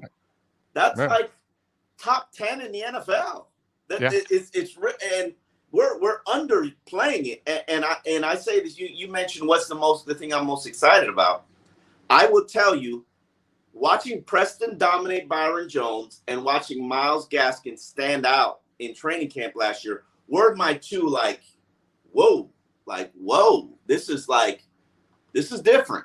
And I'm very curious to see what Myles Gaskin can do in year 3, in his first training camp as the full-time starter. We don't know. We don't know who he is and who he can become. Let's not act like, and people don't realize it, but the offensive line was bad last year. They weren't good. And I know everybody wants to make the excuse, they were young, they were rookies, they got to figure it out, they got to get adjusted. That's all legitimate. That's all legitimate, Omar. All legitimate and fair. It's rare that a team puts out 3 rookies and you go dominate. I mean, it's all just of it is legitimate. And by the way, they're not 3 guys you picked in the top 10 of the first round. You know what I'm saying? So let's, we got to slow our roll. Top 100. They're all top 100 pick. But how many people put out 3 top 100 rookies and then go dominate? That doesn't happen. It usually takes a little while for them to develop. It takes a while, and I'm a patient man, Big O. I'm a patient man. But my point is, Gaskin got it done with it was an line. It was it's all right. Right. Got the coach fired. Anybody who wants to sit there and say, they weren't that bad, well, they got the coach fired. Let's put some perspective on it. Yeah. No, there's no doubt. And this guy, if he doesn't see what he likes, he's going to make the changes. There's no doubt about it. And I respect that. What are you working on the Sun Sentinel so folks can check you out prior to getting to camp? We got a countdown to camp series that's going on right now in terms of the 10 things and issues that are going to be here on the forefront this season and during camp. I got a column coming out this weekend about what should your expectations for Tua Tagovailoa be in year 2, and strongly not to tell you what I'm writing, but we waited 4 years for Chad Henne. We gave Ryan Tannehill 7 years. Why can't Tua get 30 games? Yeah. People are expecting this guy. And part of it is I blame myself. I blame our local media. That includes you. We hyped this guy as a savior. And people were looking, okay, the savior's here. He's going to come and save us now. He delivered a 6-3 record. 5-3 really, because Fitzpatrick won that Raiders game. Came off the bench, right? Yeah. So let's not act like he did bad. He statistically had an on-par year with Joe Burrow. Their numbers are right there. Yes, he wasn't Justin Herbert. Justin Herbert. But let's not act like this guy's chopped liver and give him time to heal, give him time to develop, give him time to learn how to read defenses, give him time to figure out how to throw guys open, give him time to develop chemistry with his better weapons, give this line time to play better, protect him better, open up the run game, giving offensive coordinators time to figure him out and figure out what he likes. People are if he's not good this year, we got to get another quarterback. We got to go get Aaron Rodgers. We got to go get Deshaun Watson. And while I'm all down for getting Aaron Rodgers and Deshaun Watson, you won't hear any complaints from me. You put Aaron Rodgers on this team right now, they're Super Bowl contenders. Right. So, yeah, and I don't care how it happens, as long as it happens. But let's give Tua the patience and understanding that we at least gave Chad Henne. I'm not asking for Ryan Tannehill time. Let's at least give him the Chad Henne timetable. Yeah, for sure. I'm with you. Follow him on Twitter at Omar Kelly, and make sure you subscribe to the Sun Sentinel. Support Omar and all the great journalists that work there at the South Florida Sun Sentinel. Coming up with a training camp special. Camp special. So it's coming your way this week. Get that training camp special. Have a great weekend, my brother. You stay safe. We will talk to you on Monday as we get ready for football. All right, Bill. You've been listening to the EJDconstruction.com Miami Dolphins Report with Omar Kelly. For additions, home remodeling, or custom work, call Eric at 305-433-4843. EJDconstruction.com is the custom home builder and general contractor you can trust. 305-433-4843. Starting in August, longtime Miami Heat insider Ira Winderman joins the Big O Radio Show. Ira will give insight twice a week on your favorite NBA team. Heat fans get the information you crave from one of the best in the business. From weekly appearances to breaking news, join Ira Winderman exclusively on the Big O Show. Found on most platforms. All right, we thank Omar Kelly and our EJDconstruction.com Miami Dolphins report. Please call the folks at EJD Construction. Make sure you go out there and call them if you need anything, man. You want to improve that man cave, whatever you want to do, man. You want to add an addition to the home. You want to add what's it called, the game room or whatever it is, because a lot of people are staying home more often now. So they are expanding their homes or doing all kinds of creative stuff. Please call the folks at EJDconstruction.com. Go to the website, EJDconstruction.com, and tell Eric that Big O sent you. Robert Triana, thank you, sir, for giving us a little love on the super chat. He says, what's up, compadre? Looking forward to meeting you at one of the remotes. I live in Naples, born and raised in Huechete. Couldn't make it to Sports Grill next time. Well, remember, Sports Grill this year, Bird Road and Miami Lakes, half the season in Bird Road, half the season in Miami Lakes, pre and post game show for the Miami Dolphins. We will be there. So make sure you get your asses out there and join us. All right. We're going to have some fun out there, man. It's a beautiful thing. So please come on out to Sports Grill. We got a lot of places where we can meet. We'll be at Caneswear next month. We'll be at Acura Pembroke Pines twice next month. And then starting in September, we're going to be out at Sports Grill every single weekend. So we'll be at a Sports Grill, at Acura, at Caneswear, and that's just the start. Okay, we've got more places. We've hopefully got more sponsors that we're going to add. And if you are a sponsor and you want to be a part of our show, please reach out to us on my Twitter feed at Big O Show. Would love to meet with you and talk a little business, and maybe we can form a great partnership here on the show. Appreciate all of you out there. As always, please smash the hell out of the like button. That is about the most important thing you can do. You can, what's it called? Obviously, you want to support our sponsors, but if you can't, and you can at least smash the like button, if you can subscribe, if you can share the link, that is incredibly important so others out there can actually hop on. Big O talks, don't make it political. All he does is make it political. Well, that's because you look at it political. I look at it as common sense. That's all. When you're stuck on a side, see, I don't give a shit about Democrats or Republicans. To me, it doesn't matter. So it's that. I bet you can't say the same. Right. I bet you lean on one side. I can guarantee you that just by your answer, right? So it's all good. I don't care, bro. I laugh at both sides. Let's see. Heat at work, brother, with students. Oh, here at work with students. All right, Willie. Get it done. Omar was on another Dolphin podcast where he was positive too. I mean, I don't know. For me, bro, how are you not positive about the Dolphins right now? How do you not love what the hell they're doing, bro?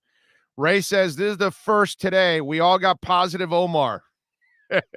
NorCal says, 4,200 yards, 34 touchdowns, 12, interceptions, 6 rushing touchdowns, 500 yards. I like it. That would be awesome. That's about 12 wins. Get into the second round of the playoffs. There we go. Like I told you, 2021 is what? The tune-up. 2022 is what? The title. Just saying. That's what it is. Let's see. I got Brown to bust 1,200 yards this year. You know, I still think it'll be Gaskin. You know that? Not Brown. Tannehill holds on to the ball, but he threw 3,800 yards and 7 touchdowns. Yeah. Stats don't do anything for me, bro. The stats are probably the most misleading thing that goes on sometimes. And in his case, oh my God. Let's see. I'm fully vaccinated. I got a fever last night. I'm home until the doctor gives me the okay. That's the way it goes, man. Yeah. Let's see. What else do we have here on the chat board? Do we have anything more? Okay. If you got any other questions, comments, criticisms, remember you can support the show. Cash App and Venmo better than the super chat. Okay. Cash App, Venmo. Why? Because we get the whole thing. The show gets the whole thing. You go to super chat, and YouTube takes 30%. So remember, if you can, Cash Big O Show. If you're going to send it in, Cash App or Venmo, really simple, and search Cash Big O Show. And we appreciate all of you out there. Did you see Michael Irvin's comments about getting vaccination? I don't care about the right wing. I don't care about the left wing.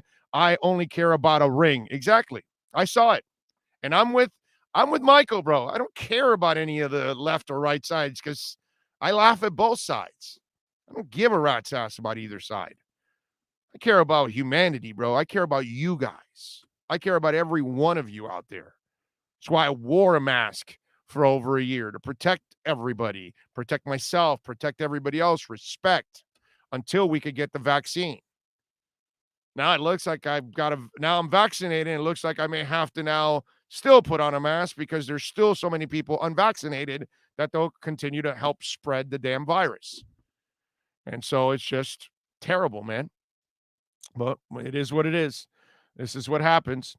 Oh, did Griffin sign? I haven't seen anything, Now, I don't know how much he's really going to add except special teams. I don't look at him as a key pass rusher for this team. You know what I mean? Seattle let him go, So it's just one of those deals. What else do we have here? If you want to get in, remember you can always reach out to us by email at Big O Radio Show, YouTube, send the chat in, Twitter, Big O Show. Many ways to reach out to us and support the program. And I appreciate all of you out there. What else do we have going on?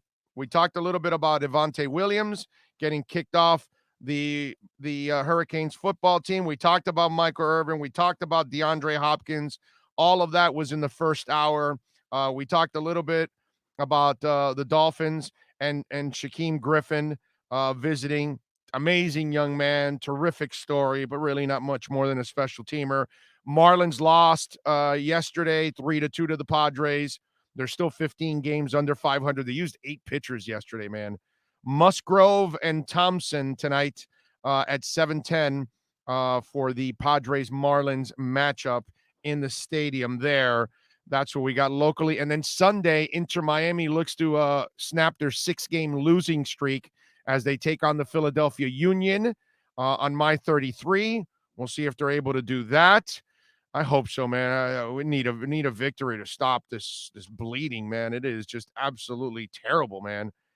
What else do we have that I wanted to talk about? So the Cleveland Indians, and they are now changing their name to the Cleveland Guardians.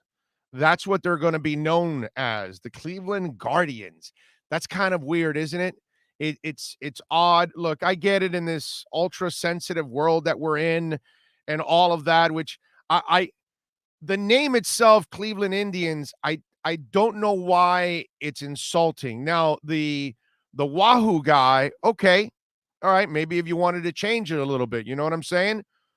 I can now, I understood the Washington side because the word Redskins was a derogatory word. I get that. Indians is not. So I was just wondering, it's just like So are we insulting Vikings? Are we insulting Boilermakers? You know what I'm saying? We're kind of going to an extreme now, but I get it. We're ultra sensitive in this world. You know, I don't find us honoring anything that has gone on in our society and using it as a mascot, right? You know, it's the same Indians or Vikings. You know, it was a group of people. It's kind of the same. You know what I mean? Just okay, instead of that, you know, wacky looking Indian that you put on there, just like the Vikings didn't put on some wacky looking Viking, they put on a badass dude on the logo. I always thought the Washington logo was badass, actually. That's just me. You know what I mean? Now, the word is different. That's the part that, you know, when I saw the Guardians thing, that's the only thing that kind of played with me. You know, I don't know enough people in the Indian culture to tell me that they were insulted strictly just by Indians, because the Seminoles don't mind the Seminoles. And why would they? It's Seminoles. That's a group of people. There's nothing wrong with that. Plus, you know, I'm sorry, I'm a UM fan, okay? Before I say this, I apologize to UM fans all over the place. The Seminoles logo is badass. Just like the Washington logo was absolutely badass. The Patriots. I don't know. I'm just saying, it's just, we could just go on and on and on and talk about all the different kinds of people that are on helmets, that are actual, you know, mascots. Are you really using it in a derogatory way? I thought it was just a little extreme, you know? It's just kind of crazy. I you know, I don't know. It just listen, I grew up with Red Fox and Archie Bunker, and you know, I saw George Jefferson, and then you know, and so I'm not the guy that gets insulted easily or anything like that. You know, I don't take all this kind of stuff that seriously, and I never really thought that the Cleveland Indians needed to change the name. The logo, okay, I kind of understood. You know, Wahoo, right? Whatever, Chief Wahoo, right? Is that what they call it? That I understood in a way. Okay. Now, if you're going to be Cleveland Indians, then, you know, put a stout like what Washington had. Put a like the Seminoles have. Put an imposing figure there. Put somebody respectable there, just like the Vikings are. Just like the old Patriots helmet that the dude is snapping, you know, the helmet, and he just looks like a badass ready to snap the helmet.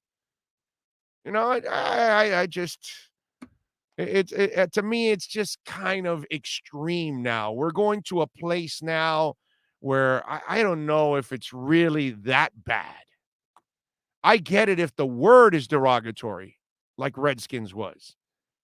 I didn't find Cleveland Indians derogatory. But then again, I'm not Indian, so maybe I see it differently. The logo, I think that's what they should have changed. That's all. But that's just me. That's just, you know, my what's it called? My thoughts on it. Dixie, Plantation, Rebels, Lee, Forrest, Jackson. Yeah, people are too ultra sensitive. I agree. You know, the what was it? Wasn't it the Sugar Kings? Right? Right? It was the Sugar Kings, right? So what are we making fun of Cuban people in the sugarcane fields? I mean, come on, man. Give me a break. You know, how about not forgetting those people that actually had to work their asses off and provided a lot for everybody else, but in order to just survive and have a job, like a Boilermaker. You know, it's just, God, are we insulting Huskies all over the place since, you know, Washington has the Huskies? Should we, you know, save the dogs now? Let's not insult the dogs either. It gets to a point where it's just kind of ridiculous. You know, just gets kind of ridiculous. Buccaneers. Oh my God. We are insulting pirates all over the place. We're firing off cannons. You know, pirates all over the world are going to be mad at us. I don't know, man. Just, it just, I saw that and it was like, Extreme. It's just we can't do it. Devin says, what's next? FSU? No, FSU's not going to change it. And the Seminole tribe has already said that they're fine with it. And why wouldn't the Seminole tribe be fine with the Florida State Seminoles? It's awesome. At no point are they ever making fun of the Seminoles. In fact, I think it honors the Seminoles.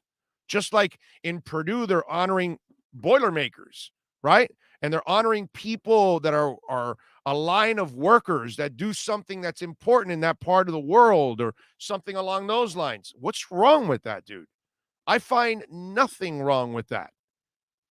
You know what I mean? I think we should cherish Indians. I think we should honor them. Damn, they were the first ones in this country. So I have no problem honoring the American Indian in many different ways. We should honor all kinds of people. There's nothing wrong with that. Now, if we're using it in a derogatory way, then I'm all for it. The Washington Redskin thing, okay, I understood that one. I completely understood that one. I had no problem with that. But there's not a lot of names out there that are derogatory to a group of people, you know? And I think a lot of times you're kind of honoring those people, or you're honoring your state animal, or you're honoring whatever it is that, you know, that something that the part of your country stands for. And that's a part of your life. And that's why you've named it whatever it is all throughout the world, period, not just here. Right? I mean, Inter Miami, right? The Herons, right? Why? Well, of course, you can find them here like crazy. The Miami Dolphins. Well, I'm sure outside in the ocean, there's plenty of dolphins. I mean, it's just one of those. Miami Hurricanes. We had a writers, you know, because of Andrew, they wanted to take the name away. I'm sorry, bro. We live in South Florida. We're in hurricane country. Not just with the football team, but literally we're in hurricane country. So what? Because we had a hurricane ravage us? Well, that's kind of why we're the Miami Hurricanes, because we face hurricanes. We're not trying to insult anybody that lost their homes or somebody lost their lives or nothing like that. It's the Miami Hurricanes. That's it. Yet we had somebody write years ago they should change the name of the Miami Hurricanes after that storm, which is ridiculous. It just, we get to this ultra sensitive level that I just don't understand. So, Joe says Redskins is a slur and Chief Wahoo was an offensive character to some. That's why those names were changed. Joe, you missed the point again, bro. You're not listening. You're not paying attention. Cleveland Indians is not insulting. I said Chief Wahoo was insulting, so I understood why you would change the logo. And I already mentioned that the Redskins was derogatory, and I had no problem. So thank you for not paying attention at all to what I was saying. Maybe just go on your rant and not even actually listen to the host. Dolphins signed Shaquille Griffin for 1 year. There you go. Training camp fodder. We'll see. Again, insurance policy after insurance policy after insurance policy. Remember what I told you yesterday? No, 2 days ago. Remember what I told you about that? He's an anticipatory GM. So he's looking at it and he's just getting a little deeper on the team and have another body for training camp, which it doesn't hurt. So I get that. I just don't think he's going to do – I don't think he's going to do anything pretty much as a pass rusher, but he could help you out on special teams because he's pretty good at that overall. So a team called the Miami Cubans would be fine with you then. Yeah, why not? Yeah, I got no problem with that. None whatsoever. Why would I be wrong? Now, is it Miami Cubans with a dude on a raft? Right? Is it Miami Cubans with a dude on a raft, rolling with a sugar cane, with a cigar in his mouth, and some kind of a straw hat? You see what I'm saying, sir? Now you're kind of, making fun of it, like Chief Wahoo. But Miami Cubans wouldn't be bad. What's wrong with that? I mean, I'd love it, actually. Got no problem with it. Where can I buy the shirt? Where's it at? You got the shirt? I'm buying it right now. It's it's the way you do things, bro. You know? No, the nickname honored a fierce warrior. Yeah, I have no problem with that. Let's see what else. Comprehension is very poor these days. Don't they have to cut someone now? Now, Ian, they probably were under that 90 mark. They were probably at 88 or 89 or something, and that's why I could add a body. That's probably what's going on. Unless there's somebody injured that we don't know about, and then that person's going to be placed on some kind of list, and then maybe they bought themselves that space. That could be, but they signed them to a 1-year deal already. So that kind of tells me that there was a spot open, you know? It's not like some kind of a short tryout or some kind of crap like that. The Washington team should change their name to the Washington Crooks in honor of the politicians. Yeah, I can go with that. I can go with that. Well, the dude that's in office now, bro, I have no problem with the infrastructure, but all that other stuff that he wants to spend on, oh, God, our dollar's going to go like this, bro. All right, what else do we have going on here to talk about? Did you guys see Simone Biles got her own emoji? That's pretty cool, right? I mean, that to me is about the coolest thing, and she deserves it, obviously. She's been such a great Olympian, and obviously I don't know what gold medal she's going for now. Is this number 53rd? The 110th gold medal. I'm not exactly sure because she's such a badass. But when you're watching the Olympics and you catch Simone Biles, and I'll admit, the gymnastics is something that I don't watch as much. Now, selfishly, patriotically, jingoistically, okay, I do watch the Americans. If I turn on the TV and the Americans are in the process of it, then yeah, I'll watch it because obviously USA, baby. But if not, I probably will watch the other type of summer sports that I like, the track and field, the basketball, boxing, those kind of things, soccer. That's the kind of summer games that I like overall. Gymnastics, not as much, but I will watch our men and women at least. That I will watch. And so if you are watching, she has 2 hashtags. It's either hashtag Simone or hashtag Simone Biles. So either one will come out if you're watching her and congratulating her and tweeting at her and loving what she's doing, obviously, because she's going out there to bring gold once again to our country, which is a beautiful thing. So nice job, Simone Biles, getting her own emoji. The only thing that must suck for these folks is that then they eliminate the emoji down the line. It should be like an emoji that lasts forever, right? Unless the person like gets in trouble or something and turns out to be a bad person or something, then maybe you want to eliminate it. And Twitter can do it at that point. But I've noticed that after a short while, after whatever run is done, they eliminate the emoji and then you never see it again. And that kind of sucks. I think a person like Simone should actually have it permanently, man. She's an Olympic monster, man. She's been absolutely amazing. The other thing, for those of you, I don't know how many are watching, but Ted Lasso begins tonight. I am looking forward to that. Now, here's my problem with the Ted Lasso situation. Do I watch Ted Lasso tonight? Because if I understand, it's only one episode, correct? It's not like they're not dropping the whole season, are they? They're dropping just one episode. So they're going to give us an episode every week, correct? Somebody tell me if I'm wrong. That's what I'm assuming. So if it's just one episode, and how many of you do this nowadays?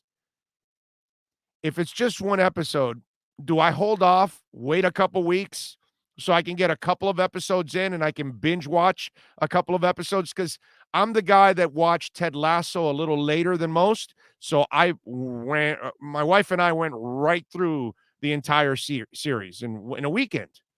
Obviously, because it was only like 9, 12 episodes or something? It wasn't a lot of episodes, if I remember correctly. But we watched it over a weekend pretty much. I think from a Friday to a Sunday, we finished that season. So do you guys do that? Do you hold off and say, I hate waiting week to week, So I'll just wait and not pay attention to what people are talking about with Ted Lasso, and I'll just watch it on a binge for a couple of weeks. I got a buddy that waits till the end of any season of everything. He goes, no, dude, I hate it. I just want to have the whole season there so I can start watching it from beginning to end, and then I'm done. So he always does this for all his shows, which is impressive, by the way, because I think some of us would not have that kind of patience. So Herman says, I wait a while. Says, is it good, Ted Lasso? Haven't even seen. Oh, yeah. Oh, it's excellent, dude. You should, Herman, go start watching the first season, bro. It's good. It's entertaining. It's good. You're going to enjoy it. Okay? I like it a lot. It's a good show. It's an entertaining show. So I'm glad that it's back. I just don't know. John Rouse says, Big O, your emoji would be the crazy Cuban with a stogie. I love it. Do it. That'd be awesome. Let's talk to Twitter. Let's get an emoji of a crazy Cuban with a cigar. Joe says, I was listening and we just disagree. That's all. I'm still a big fan. There was no disagreement from your comment, Joe. You said Redskin is a slur. So did I. Chief Wahoo was offensive. That's exactly what I said. Caricature to some. That's why those names were changed. That's, to me, that the difference is the name had to be changed with Redskins, not the logo. Chief Wahoo had to be changed, not the name. That's all. But most of the stuff that you were saying, we agreed upon. The last thing is the only thing that I don't even know if you agreed or not. You just made a statement. It just says that's why those names were changed. I don't know if you believe in that or not, but you're explaining to me something that I already know. So as far as I'm concerned, what you wrote there, Joe, there was no disagreement if I understand English. Did I not say that Redskins is a slur? Joe and I agree. Did I not say that Chief Wahoo was offensive as a caricature? Yes. And those names are changed. Okay, that's a fact. That's not a statement. Okay, I mean, I don't know, man. I think I know how to read English. I think I can comprehend English. And thank you for listening, and I'm a fan of yours for checking out the show. I appreciate you. But there was no disagreement in that statement you wrote. I'm just saying. You know what I'm saying? It's just, I understood exactly what you wrote. You did not actually understand what I said. That's the kind of difference there. Big O, who can the Dolphins get? 2 awesome radio-by-play announcers. I'm off that, bro. Jimmy C is dealing with some serious illness. I'm not even gonna, that's all past right now, man. I'm hoping for the best. I hope he recovers, man. Dark is a great show on Netflix. Uber, what the hell is Dark about, bro? I don't know what it is. Tell me. Give it up. Joe Romano goes, I see it, bro. My fault. It's all good, baby. It's a big deal, bro. You think I'm not going to screw up 1,000 times? It is what it is. All right, we are going to talk a little Canes with our Caneswear Miami Hurricanes report. And, of course, the man, the myth, the legend, that is Manny Navarro will join us in 30 seconds. If you're a Miami sports fan, then there's only one store to go to, and that's Caneswear at Miami Fanwear in Davie. They're your one-stop shop for all your inner Miami CF, Canes, Dolphins, Panthers, and Marlins merchandise. They have hats, t-shirts, game day jerseys, and so much more.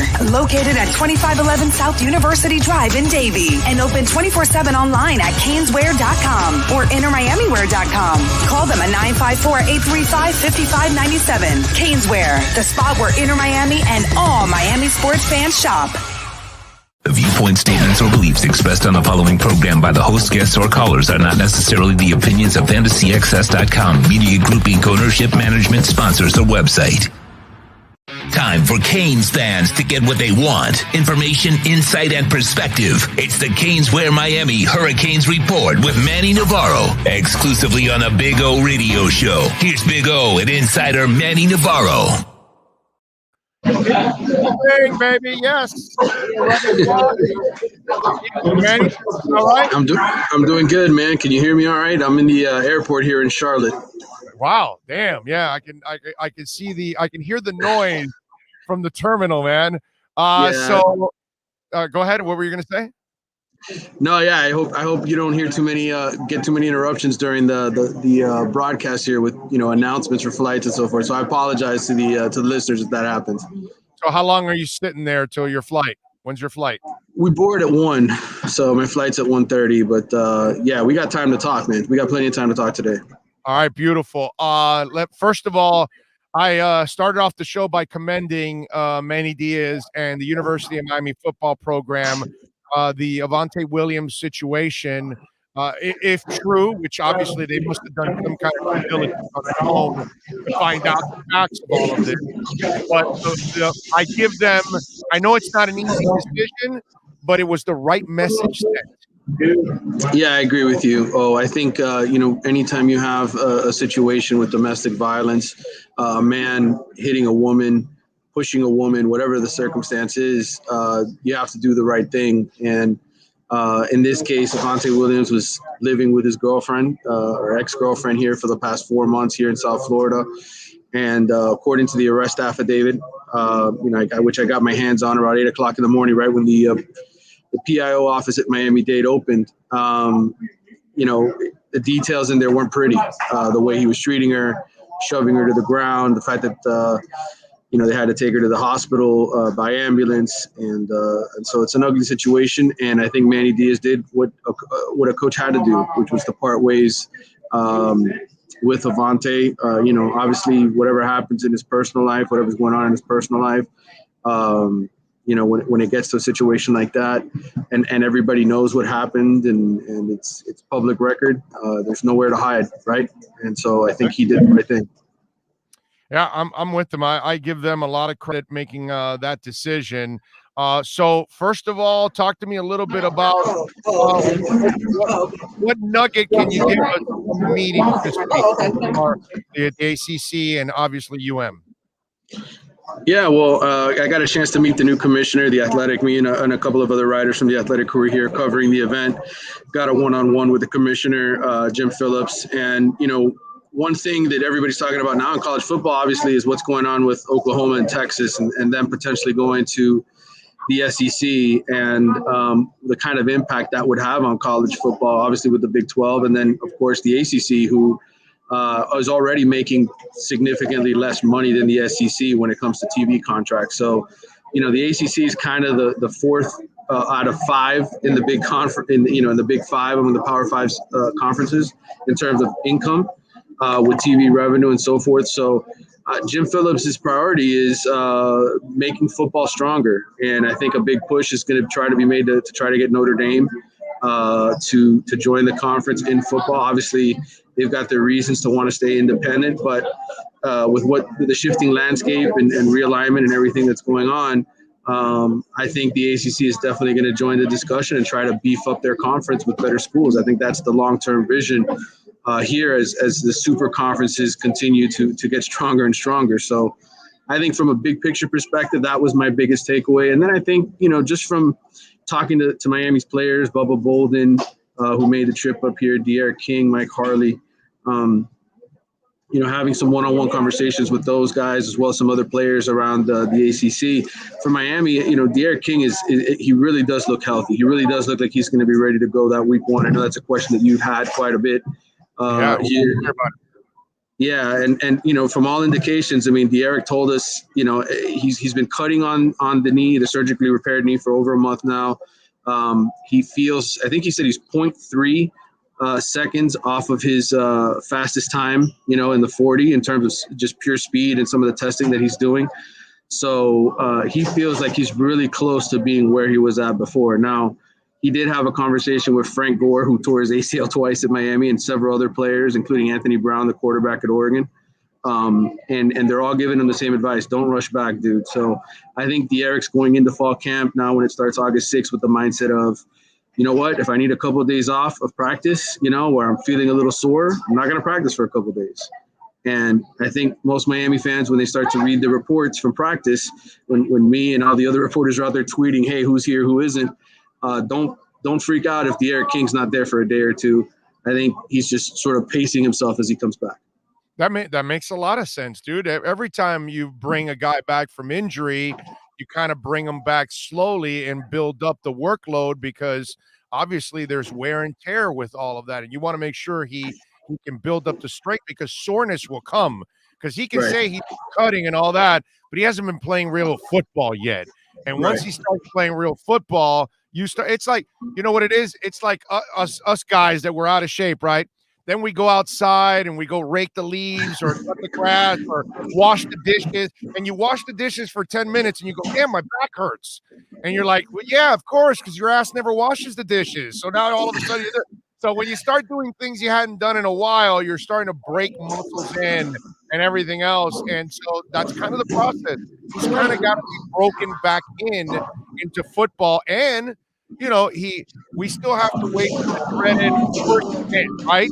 Because that's what happens when you guys cover this, because I've done it too. We always wait for that first hit, and then we talk to the player after, you know, hey, how was it after that first hit and all that? Because that's really where the confidence comes from, is once they get hit and they get back up again, they're like, okay, I'm all right. Yeah, and I think De'Aaron is, you know, first of all, quarterbacks don't get hit, right, in practice. So it's not going to happen until game one, unless some idiot makes a mistake in practice and lays one on him. We've seen that happen before. Well, listen, if he was wearing a wig, Avante Williams might have done it. I'm sorry. Go ahead. Oh, wow. Sorry, go ahead. Well, I think everybody knows that you don't get near De'Aaron King in practice, so I don't expect him to get hit until that first game in Atlanta against Alabama.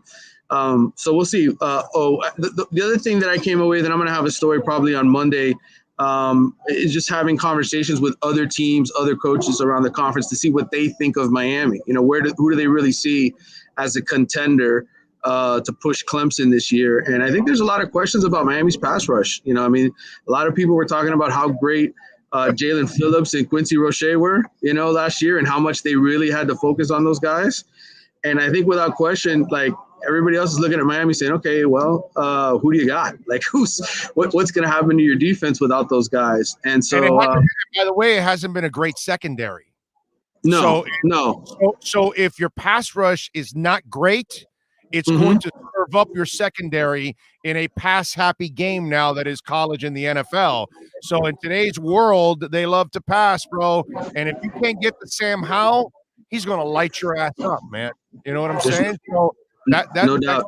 That's a very interesting development this year for that defense. They better have a pass rush. I will tell you, I had conversation with a couple of linemen, one guy from North Carolina, another one from Clemson, who was up here for media days, and both of them had a lot of great things to say about Nesta Silvera as a player. And that's something that I heard about at the end of last year. He's, of course, going to be one of the two starting defensive tackles, but both of those guys said Silvera is as physical and as aggressive as any defensive tackle that they face, even outside the conference. So there was a lot of praise for Nesta. I think there was a lot of praise for Bubba Bolden, just as far as where he can be all over the field making plays.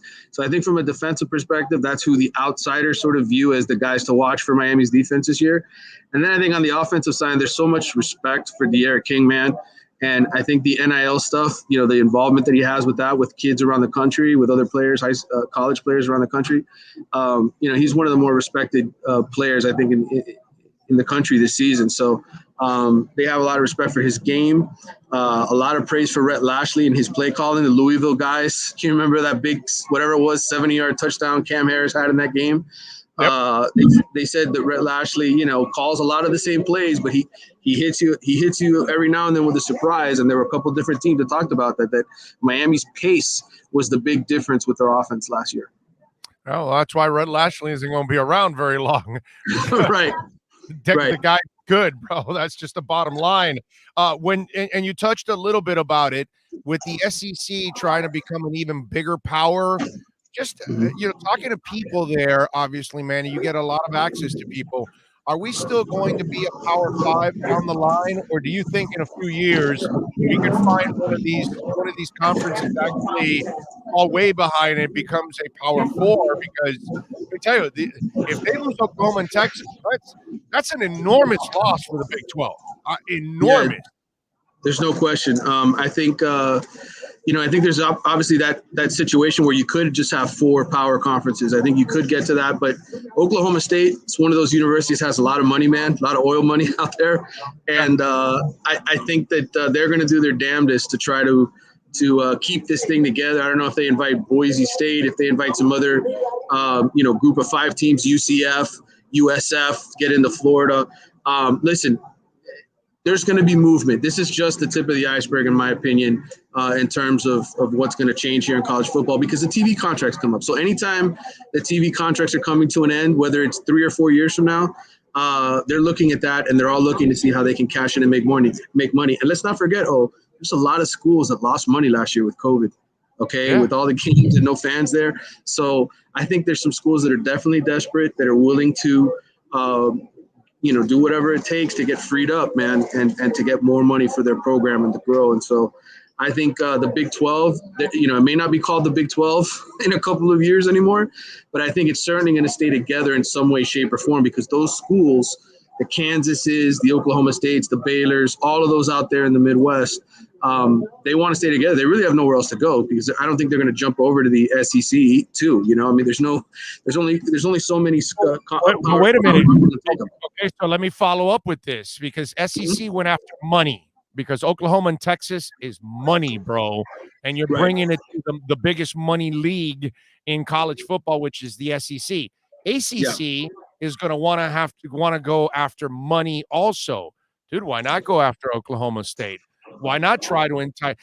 I get it, you want Notre Dame, but Notre Dame has their own damn network. I don't know why they would give that up, because everybody bends over backwards to put them on their schedule anyway. So they know it, so they've got this stranglehold. So I don't know if you'll get them. Why go to a lesser school to recruit? Try to bring in and go after some other powers that are left in the Big 12, like Oklahoma State. This to me is all about scheduling. I think they're trying to get the scheduling set where you have, I don't know if you've seen some of these models, but for the SEC, for instance, the pod system, where the same 4 teams play each other every year and they play 2 other. And so this is all about getting big time games that you can put on TV and cash in. So yes, it is about the money. I think it comes down to, the ACC really pushing as hard as it can to get Notre Dame to jump in. And then if there's a school that makes sense from a money perspective, I don't know that there is. I mean, you look at the map, just what's around them. I mean, I guess you could try Oklahoma State. I don't know if it's a natural fit. Maybe West Virginia is more, because it's in the region of where all these ACC schools are. But is West Virginia really that kind of program? I don't know. I don't think so. So we'll have to see. I don't know where else to go. The Big Ten's not the Big Ten you and I grew up with. There's some teams in there, you're like, you know what I'm saying? It's just it's gotten kind of the tradition is out the window. In other words, the only tradition that we're going by now is el dinero. That's it, bro. It's all about the cash and nothing else. That's right, because a lot of people talk about like UCF, and UCF is a nice program. But, dude, if you're the ACC and you watch what the SEC is doing, you need to try to overcome, because your bottom half or your 2/3 is actually way weaker than the SEC's. So you need to get more top heavy right now if you're the ACC. That's the way I kind of look at it, and that's why I wonder, outside of Notre Dame, what else do you go after? Right. I don't know. I think adding Texas is what makes the most sense. If I was the ACC, I'd be trying to make Texas and Notre Dame the 2 teams. Like try to get involved in that fight for Texas, especially from a recruiting perspective and the amount of athletes that they try to pull out of there.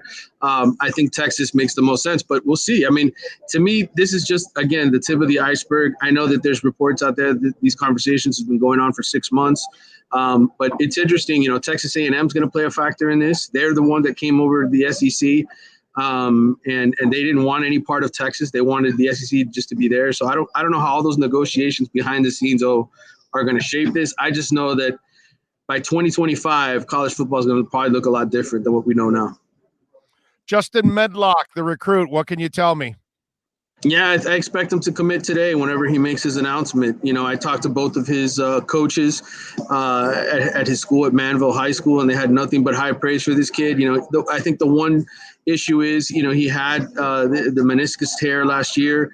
And so you had a lot of big time schools that were after him, a lot of the elite Power Fives that kind of stepped back and said, you know what, we got other kids. We kind of view him on the same level, and there's other kids that we're after. But for Miami, it's a necessary position they need to address. And the one thing about this kid is how smart he is. Apparently, they run a very complicated 4-2-5 type of defense over there. They have a college defensive coordinator. And this kid, when he came down and took his official visit in June, him and John Packey sat there and broke things down on the chalkboard. And everything I heard was this kid was like super smart, the kind of starting middle linebacker that you need, a guy that you could just put in there and he'd be your quarterback of your defense. So, Miami has Corey Flagg, who's coming into his second year. He and Corey know each other. They're friends. So I think it's just sort of a natural fit for Miami. So I think they'll pick up their 6th commitment today when Justin Medlock announces. All right, one more before I let you go. Manny Navarro joining us for our Caneswear Miami Hurricanes report. And make sure you follow the great people at Caneswear at Canes_wear on Twitter, 954-835-5597. They're at 2511 South University Drive in Davie. And remember, Caneswear.com, that's open 24/7. And all orders over $99, you will get free shipping. So Brett and the boys will take care of you there at Caneswear. All right. I know that they've got 19 of 21 returning starters. So there's a lot of experience, and I totally understand it. So give me something from left field. Give me a true freshman that could make an impact, that could crack, could get some playing time, a guy that all Canes fans will be watching this season. Well, I think in light of what just happened with Avante Williams, you got to think James Williams. That you're talking about true freshman. I think that's a guy that without question now will be seen very much on special teams, on kick return, punt return, going down there, flying, knocking guys out the way Sean Taylor used to be. I think, this kid is very, very talented. He's one of the most elite safeties I've seen coming out. To me, he's a kid that should probably be playing defensive end and being Javon Curse and just let him go crazy on offensive tackles because he's 6'5" and he's already 220-something pounds. But I think, this is a kid that as the season goes on, whatever way Miami decides to utilize him, whether they put him in the box and they say, hey, go rush the quarterback or, stand there and hit the running back. He's a guy that I think is going to make an impact. You'll see it first on special teams, but I think by the end of the season, you'll definitely see it. And then I think, you look at the tight end position, it's a position where you have Will Mallory, but you also have a couple of other guys that are unproven. So I think you could see this kid, Elijah Arroyo, kind of start to catch some balls as the season goes on. I think that's just sort of a natural spot, where you look at Red Lashley's offense, you say, who's going to get opportunities? I could see that kid, even though he was hurt in the spring, everything I heard about him was he was ready to go, going to be a valuable weapon in the passing game. So I think you'll see him in spots as well. There's a couple freshmen in this class at the receiver position, Romello Brinson, that if they really come along, they might get a couple catches, by the end of the season. But this is a very senior-laden team. You mentioned 19 to 21 starters. I think it's going to be mostly the veterans. And I forgot one more, Jose Borregales' little brother, Andres. He is going to be, of all the freshmen, he will probably – he will make the biggest impact because he will be kicking big time field goals and being involved in kickoffs and whatnot. He will be the guy more than anybody else you'll see. But I think James, from a offensive defensive perspective, I'd say James Williams went up after what happened to Avante Williams and Elijah Arroyo. And I know Leonard Taylor's another guy, defensive tackle. But I think, that's a position where you have Nessa Silvera, you got John Ford, you got other guys. He might just come in on third downs and help out a little bit. But I think James Williams has probably moved up the ladder. Borregales, he's not a freshman, right? Because he's a transfer, or is he still? That's his younger brother, Jose Borregales, right. Who won the. He's gone now. Jose Borregales left. This is his younger brother, Andres. Yeah, this is Andres, his freshman. He's a freshman, true freshman. Okay, because I thought he transferred from FIU. No, Jose transferred. Jose transferred, but Andres is a freshman, right? He was at Champagnat last year. Yeah. Okay, I thought he left FIU and came here like his brother. And that's no. Yeah, he was recruited. He committed to Miami in the 11th grade. Yeah, so there you go. All right, my bad. All right, man. Have safe travels. I appreciate you as always.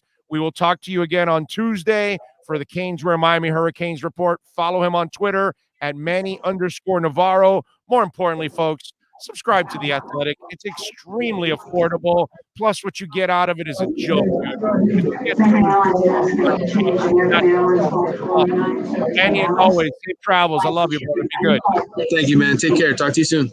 You got it. There you go. Manny Navarro. If you're a Miami sports fan, then there's only one store to go to, and that's Caneswear at Miami Fanwear in Davie. They're your one-stop shop for all your inner Miami CF, Canes, Dolphins, Panthers, and Marlins merchandise. They have hats, t-shirts, game day jerseys, and so much more. Located at 2511 South University Drive in Davie, and open 24/7 online at caneswear.com or innermiamiwear.com. Call them at 954-835-5597. Caneswear, the spot where Inter Miami and all Miami sports fans shop.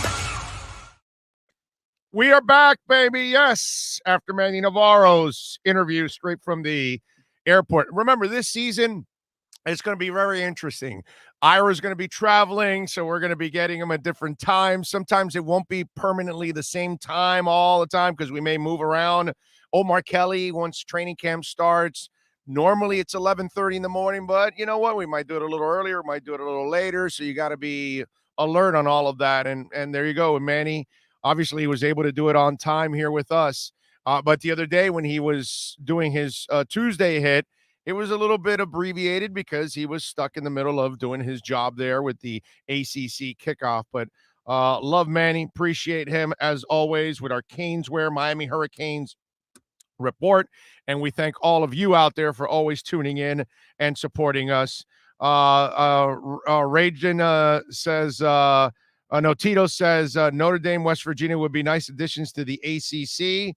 Let's see. Ragin says Notre Dame makes too much sense, too much money as an independent. Yep. I don't think Notre Dame will commit ever to any conference at this point while they have their own deal. They're going to have Maria Taylor do the Notre Dame pre and post already. That's already planned ahead of time. That's such a huge thing overall. But good stuff as always. I know somebody put something about some of these teams not being, on the ACC side on the Atlantic coast. But look, in the end, forget tradition, man. Tradition's out the door. This is not what it's all about. It's all about money and trying to put together the best teams. And if I'm the ACC, I'm trying to go after the biggest money programs I can and bring them in to kind of solidify the conference. Because the SEC adds Oklahoma and Texas. I mean, dude, that's a huge blow for the Big 12. Whereas for the SEC, that just makes them that much stronger. And the ACC has no choice now. Now they've got to go to 16 teams, and they've got to try to, keep up with the Joneses, as they say, right? That's kind of the whole thing. Let's see. John Rouse says, did anyone view the Redskins logo as offensive 5 years ago? Well, it's a different world, John. What can I tell you, man? It's just a different world, man. It's different monsters. What can I tell you? Don't forget to hit the like button, folks. Please smash the hell out of that like button. I appreciate you all out there as always for supporting us and standing by our side. What else do we have to talk about here on the show that I thought was kind of interesting? I wanted to talk a little X because I wanted to bring something up, which, John, it's funny that John just mentioned, was this logo offensive 5 years ago? And it may have been to obviously, Indians all over. But one of the things that I wanted to bring up was X, because I wanted to talk a little bit about when he signed his deal with the Dolphins, right? And this is the Miami Herald. This is a Barry Jackson article from the Miami Herald. And this article dates May 14th of 2019. Xavier Howard agrees to a $76 million deal. So it says Stephen Ross had a simple message for Xavier Howard after agreeing to give him the richest contract in NFL history for a cornerback. And whether him or Josh Norman were number one, whatever, 1A, 1B, he congratulated me and said he's happy to have me here. Howard said after Tuesday's practice, after signing a 5-year, $76 million deal that runs through 2024. Howard's response to Ross, I told him it's unreal. It hasn't hit me yet. But every day I wake up every morning to do my job. Howard says he's pleased that the Dolphins identified him as a long-term piece in their rebuilding program. It means a lot to me, he said. There's a lot of stuff we can do. I'm just happy to be in this situation. I'm happy the deal got done. 2 years later, you're bitching. A year later, you're bitching and complaining because Byron Jones signed in free agency where everybody overpays. You didn't become a free agent. You would have had a shot at getting overpaid when it's all said and done. Man, it's a blessing to be in this situation I'm in right now, he said. I'm just focused on improving each year. Most definitely, I can get better. A lot of things I can work on to help my game and become a top corner in the league. He didn't even think of himself as the top corner in the league. These are all Howard's words. That's it. Nobody else. So the greed factor has stepped in. And as I've mentioned before on this show, there's always something with the guy. And by the way, after he signs that contract, he then gets into a domestic issue. And he also suffers a knee injury. So, the Dolphins then missed him for that final year of his rookie deal. And then he played last year, his first year of the big deal. And he had a great year. But you know what? You should have a great year, dude. The year before, you were out with an injury and suspension. I mean, it's funny how all of this works out, And he's a fantastic player, man. He is an awesome player. There's no doubt about that in my mind. Okay? But there's the sad part is that in all of this, it's kind of a selfish approach. You wanted your money, you got your money, bro. Yeah, that your contract starts getting outdated. Your contract in every league gets outdated months in because you set a standard and then somebody else will beat it and will beat it and will beat it, right? But you end up agreeing to this deal, and now all of a sudden you're unhappy with it because the greed factor kicked in, and then you want the Dolphins to take all the risk, all your knee surgeries, the off-the-field issue, and the bitching and the complaining. Dolphins did what they were supposed to do, bro. They drafted you in the second round when everybody else passed you up until that pick in the second round. But Chris Grier believed in you and he drafted you. And then Chris Grier gives you a contract, and I still remember that some people were complaining about that contract and saying, oh, well, he does have several knee surgeries and the risk and this and that. So the Dolphins have taken every part of this risk. And then X wants them to assume more risk. And X wants them to create a problem inside the locker room permanently for them for years to come. Because as long as Chris Grier is employed, every agent's going to tell him, you reworked X's deal after 1 year. Why can't you rework ours? We've outplayed our contract. So everybody that signs with the Dolphins, you realize that if you give in to X, everybody that signs with the Dolphins, if they outperform their contract in their first year, they are eligible to go back into that office and force the team to give them another contract. Why? Because you've done it in the past. And in the end, that's what I see. I don't know if that's what Chris Grier sees. I don't know if that's what Flo sees, but I see one entire side taking the brunt of everything. And I'm sorry. If I'm the Dolphins, there is no way in hell I'm doing this. No way in hell. I'm telling X, we love you. We paid you because we love you. We want you here. This is the contract you signed. We cannot rework this contract right now. We got other things that we want to do, other priorities. We need you to play in this contract for now. Down the line, we can talk about something. And then at the end of this season, you trade his ass. Cap hit goes down, you move on, you trade him, you get your picks, and everybody's happy. He moves on. Minka's happy, right? Laramie Tunsil's happy, right? And so are the Dolphins. They can do the same thing with him. Move on. They'll find somebody else. They'll draft another corner. They'll elevate Noah. Hopefully he's ready to play opposite of Byron. You have a better pass rush also this year. That'll help your secondary. All of these things will take place, and you'll be fine as a team. You'll overcome when it's all said and done. If you have a front office, you can overcome the loss of Xavier Howard.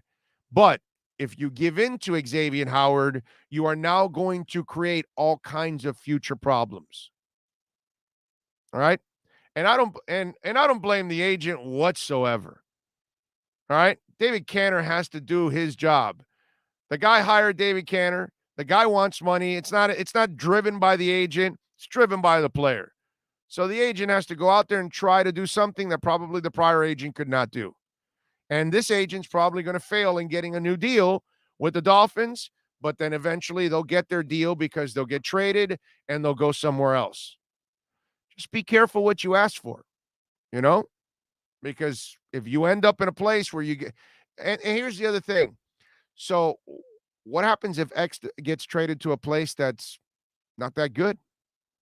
What if he gets traded to a bad team, a traditionally, he gets traded to the Lions or something, you know what I'm saying? Where he's going to have to play in Detroit now and play for a team that hasn't done anything in even longer than the Dolphins, because it's been like 70 years for the Lions, and it's just constant mess. So if you send him out there, you know what's going to happen, right? He'll get his contract, he'll get his money, he'll say all the right things like he did in that article that I just wrote. And then the following year, guess what X is going to say? I want to get traded. I want to play for a winner. My talents deserve to be on a winner. And that's what I'm afraid of with Xavier Howard. There's always something. And that's what you have to get to a point where you have to say, hey, man, you're a great player, but, bro, it just gets to a point where we just can't. We just can't. So we're moving on.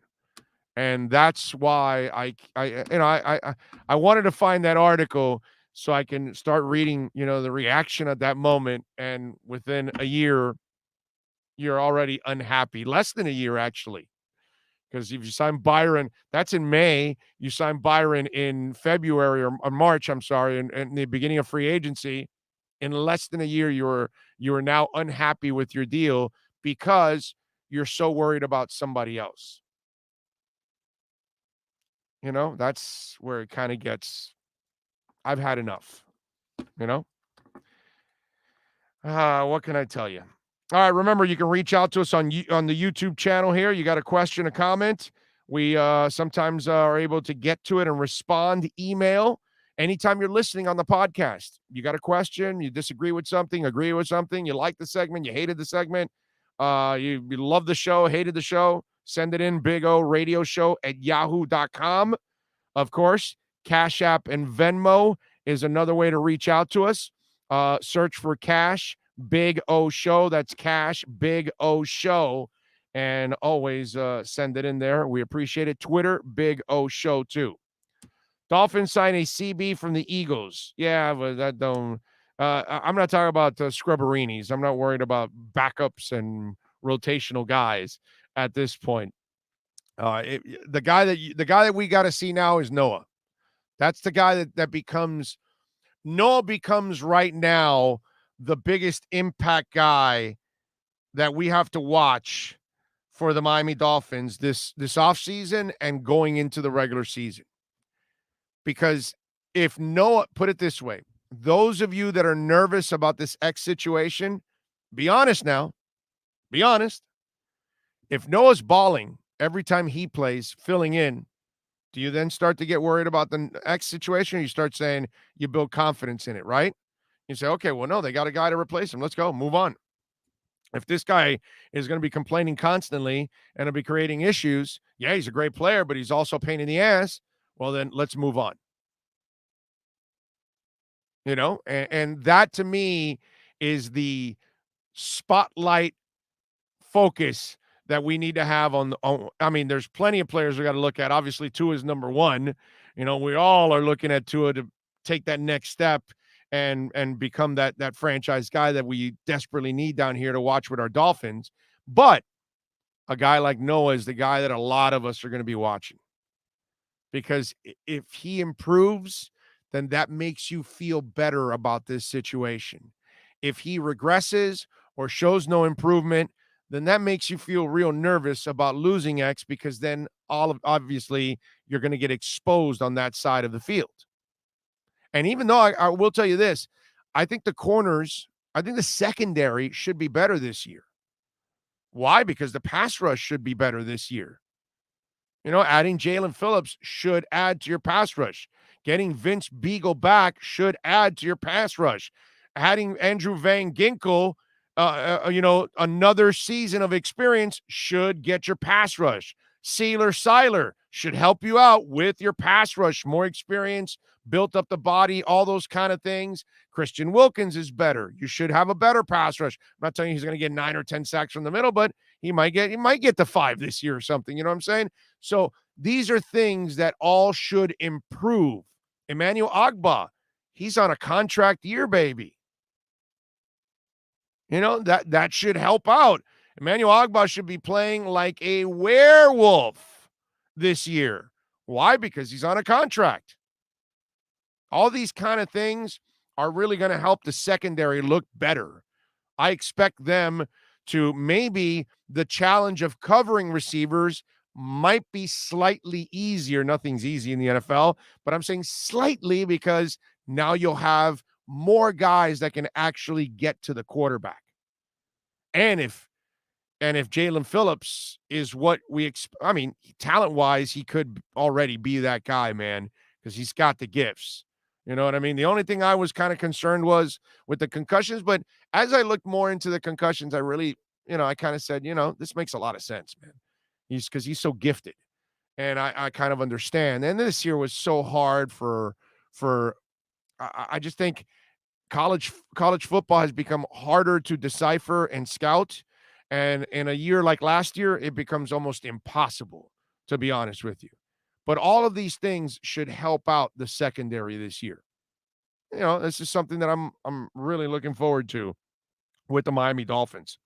Tommy in Hialeah says X has to play out or he won't be able to cash in again. Yeah, no, of course. If he acts like a dick now, he's not going to get traded, and he'll get traded for less, or he'll be stuck here. And then, and if he wants to hold out, then he's not going to make his money. And dude, I would hope that Le'Veon Bell taught everybody a lesson on stupidity. Okay? A monster lesson on stupidity, because all of this ended up having a domino effect on him. Acting like an asshole with the Rooney family and that franchise, which, I almost put it, let me put it this way. If you're a football player and you're going after the Rooney family, I'm pretty sure I'm actually siding with the Rooney family 99.9% of the time. I'm pretty sure I'm going to side with the Steelers and the Rooney family because their track record is over half a century of doing things the right way. So I'm going to go on that side, not on the player side. You know what I'm saying? So these are things that we have to kind of take into account when we start looking at all of these situations. And I just, to me, it just gets to a point where you look at the Le'Veon Bell situation. He gets traded away. He ends up becoming a free agent. He loses his long-term contracts. He loses his signing bonuses. He loses future earnings. He's sitting out as a free agent now. Look, what did you get, dude? What did you get for being an idiot for a year and losing 15 million, whatever it was, 16 million? It was a ridiculous number. You never made that money back. And down the line, you weren't ever going to make that money back. But that's where the player drives the agent. You think his agent wasn't telling him, yo, I disagree with this. I'll do it. It's kind of like even if David Canner disagrees with Xavier Howard right now, and he also knows that he's up that battle without a, he's up that creek without the paddle, as they say. He has to go out and balls out and defend his player, because that's what a good agent does. That's what a good lawyer does. Even if you're defending a guy that's a murderer, your job as a lawyer, if you're the defense lawyer, you got to defend him. He or she has to defend them with every tool that they have possible to give them a fair trial and to treat the situation fairly. And he's fighting for his client. That's it. But I would hope that the Le'Veon Bell situation taught a lot of these guys that, hey, look, and I would hope agents are going to say, hey, look, man, look what happened to Le'Veon. I don't think we want to go down this path. I don't think you want to hold out and lose out on this money, because then it starts to become a trickling effect, a domino effect that might hurt you down the line the way Le'Veon has. You know how many millions of dollars Le'Veon Bell has lost for screwing it up with the Rooneys? That made no sense. None whatsoever. The other thing that I wanted to talk about on the Dolphins side that I found very interesting, and that is Will Fuller V. And I saw some videos of him working out, and he looks in great shape, and he's, jumping on this thing that's like 5 foot tall. You know how those guys do it from the floor and up, and I saw that video, and okay, you just watch that video and then you go, wow. But I went a little deeper on the wows, because we're talking about a guy with traditional hamstring issues. And one of the conversations that we've had on this show, I don't know if we've had it here in this first month, but I think we had it a couple months back, maybe on Onside. In fact, I'm pretty sure on Onside. I'm damn sure on this podcast when we, last year before we ended it in late December, that we didn't do any more shows for several months. And I told you guys this about Will Fuller and Chris Grier, the anticipatory GM. Okay, Will Fuller has the suspension. Will Fuller has hamstring injuries, history of them, but there is no doubt that when he's on the field, he's an absolute difference maker. He has something you can't teach, something you can't catch up with, and that is speed. Okay, he creates the kind of separation that you want from your elite receivers. All right, now I'm not saying that he's elite, but he has elite speed, and it makes him an incredible weapon. And Jalen, has the same kind of gear, right? When I see him working out and I see him jumping up on that stack, I see a guy, is what I told you months ago. This was a genius move by the coach. Why was this a genius move by the coach? Because he put Will Fuller on a 1-year deal because of the suspension, because of the injury history. Will Fuller wanted a big contract with the signing bonus, but nobody was willing to give it to him because of the injury history. So now Will Fuller knows that he's got to find a way to fine-tune his body, to stay healthy, to stay on the field, to have a great year, so then he can go out and get that great contract. Because after a year of staying healthy and going out there and being productive, somebody will then give him a contract because he's a freaking weapon. You know what I mean? And so now I'm watching him in these workouts and lifting weights and jumping up and all that. And I'm going, wow, this is great, dude. This is July.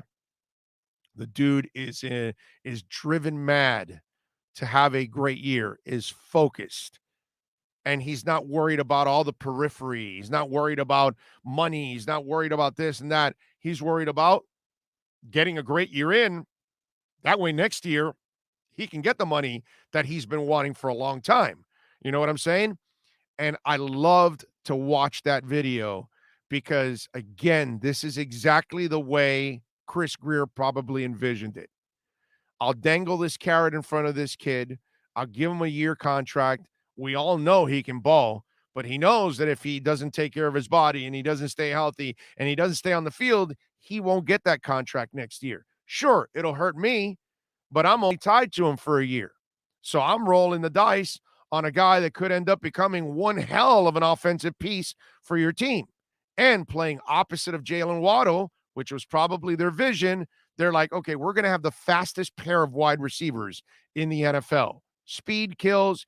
We got the kid that is quick twitch, can find these guys and get the ball to them. Let's roll. So the vision was there. The execution now is taking place. And we start looking, the agenda is also in place. Dolphins got their deal. They're protected. They're not tied to something long-term, so they don't have any long-term signing bonuses or any kind of cap hits. Now it's up to the young man to go out and ball and perform if he wants to make more money down the line. I loved it. That to me, when I saw that video of Will Fuller, I was just smiling, going, Chris Grier, you sumbitch. You nailed it, bro. You nailed it. You nailed it. And, this buys you another year to then go get another receiver in the draft if you feel like it too. If you want to get another burner, you can do that in the draft next year. They got multiple picks, remember. All of these things are going to, I'm just telling you that there is so much intelligence in the way that they've been building this team and the way they have their contracts structured. Okay. The things, even whether it's from Devontae Parker to Will Fuller to obviously Xavier Howard, that's what this is all about. And they're trying to build a team so they can actually try to win a Super Bowl before you got to pay Tua in year 5. That's the trick out of all of this. Load it up, keep going. That's why I also say that all this silliness that people talk about with Watson is out the door, because then all of a sudden you've got to give up a plethora of ammunition that you desperately need. You're not going to go out and beat the Bucs for a Super Bowl or the Chiefs with a Super Bowl with just a quarterback and a depleted lineup because you had to give up a bunch of picks and players for one guy. Then all of a sudden you put Deshaun Watson in the same situation he was in Houston. It's not the way it goes. You want to kind of have your quarterback and then that quarterback be spoiled with weapons. Dude, Pat Mahomes is great. And then you also give him Tyreek Hill and Travis Kelce. Get the F out of here, bro. The Hardeman kid's a blazer. They got another kid there that I'm missing that's also pretty damn good. And I'm brain farting right now. But, I mean, so you're giving the best quarterback on the planet, Mahomes, or number 2, whatever the hell you want to do. You're going to give him one of the 3 best tight ends in the league and one of the 3 best wide receivers in the league?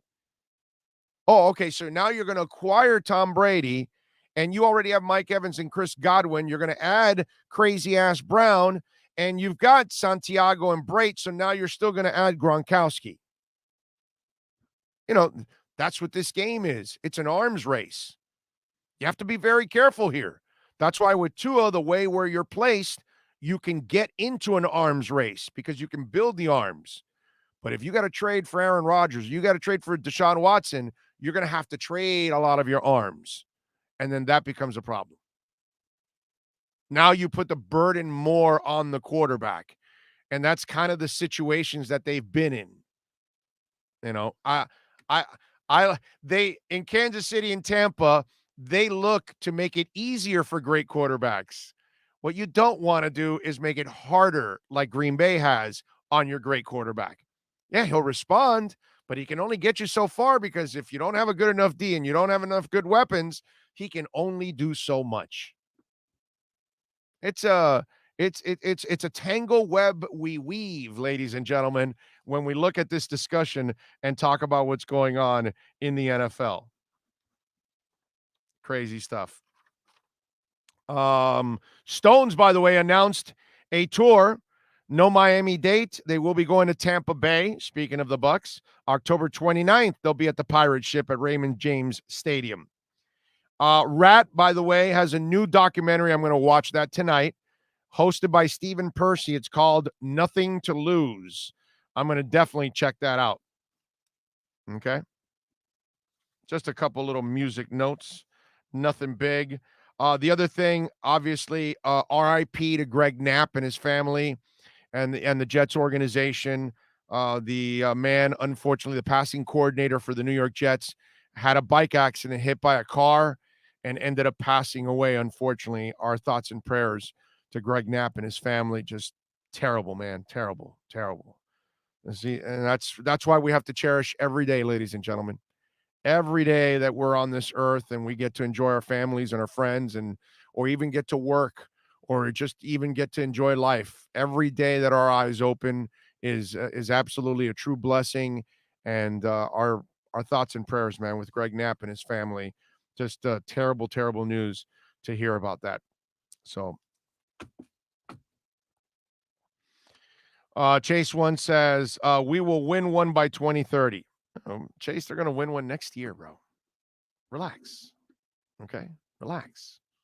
2022 season is the season that the Miami Dolphins are going to win the Super Bowl. That's all. It's pretty simple. There's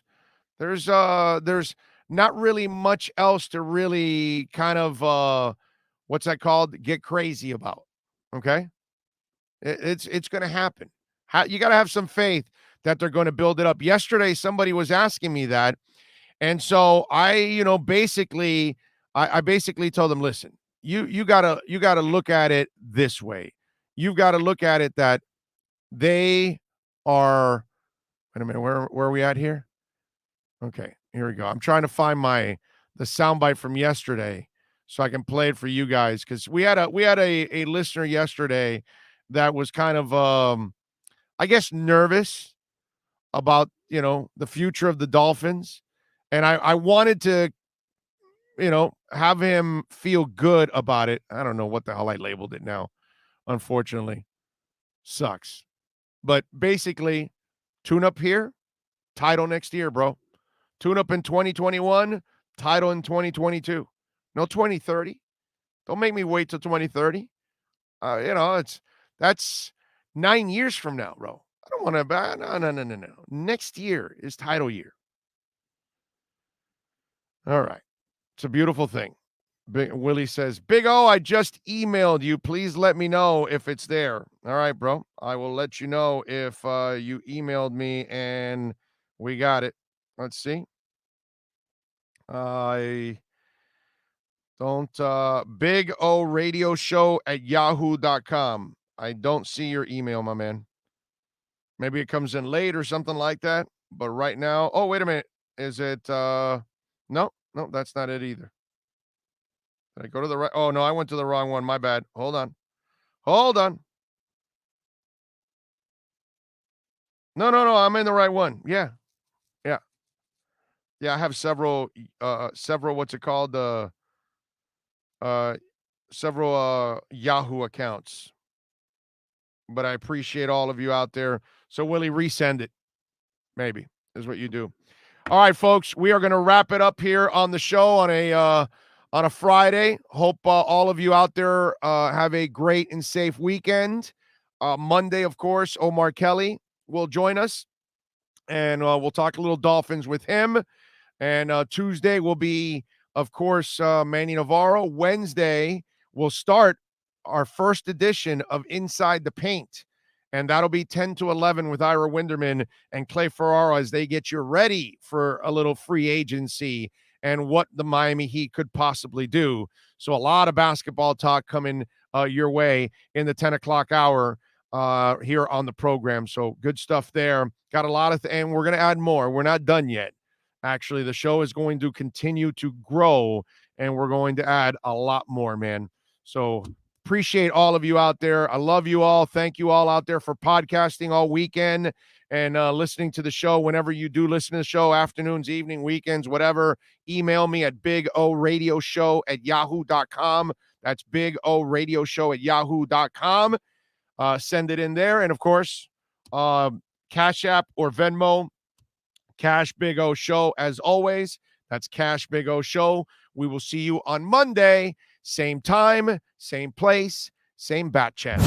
Starting in August, longtime Miami Heat insider Ira Winderman joins the Big O Radio Show. Ira will give insight twice a week on your favorite NBA team. Heat fans get the information you crave from one of the best in the business. From weekly appearances to breaking news, join Ira Winderman exclusively on the Big O Show. Found on most platforms.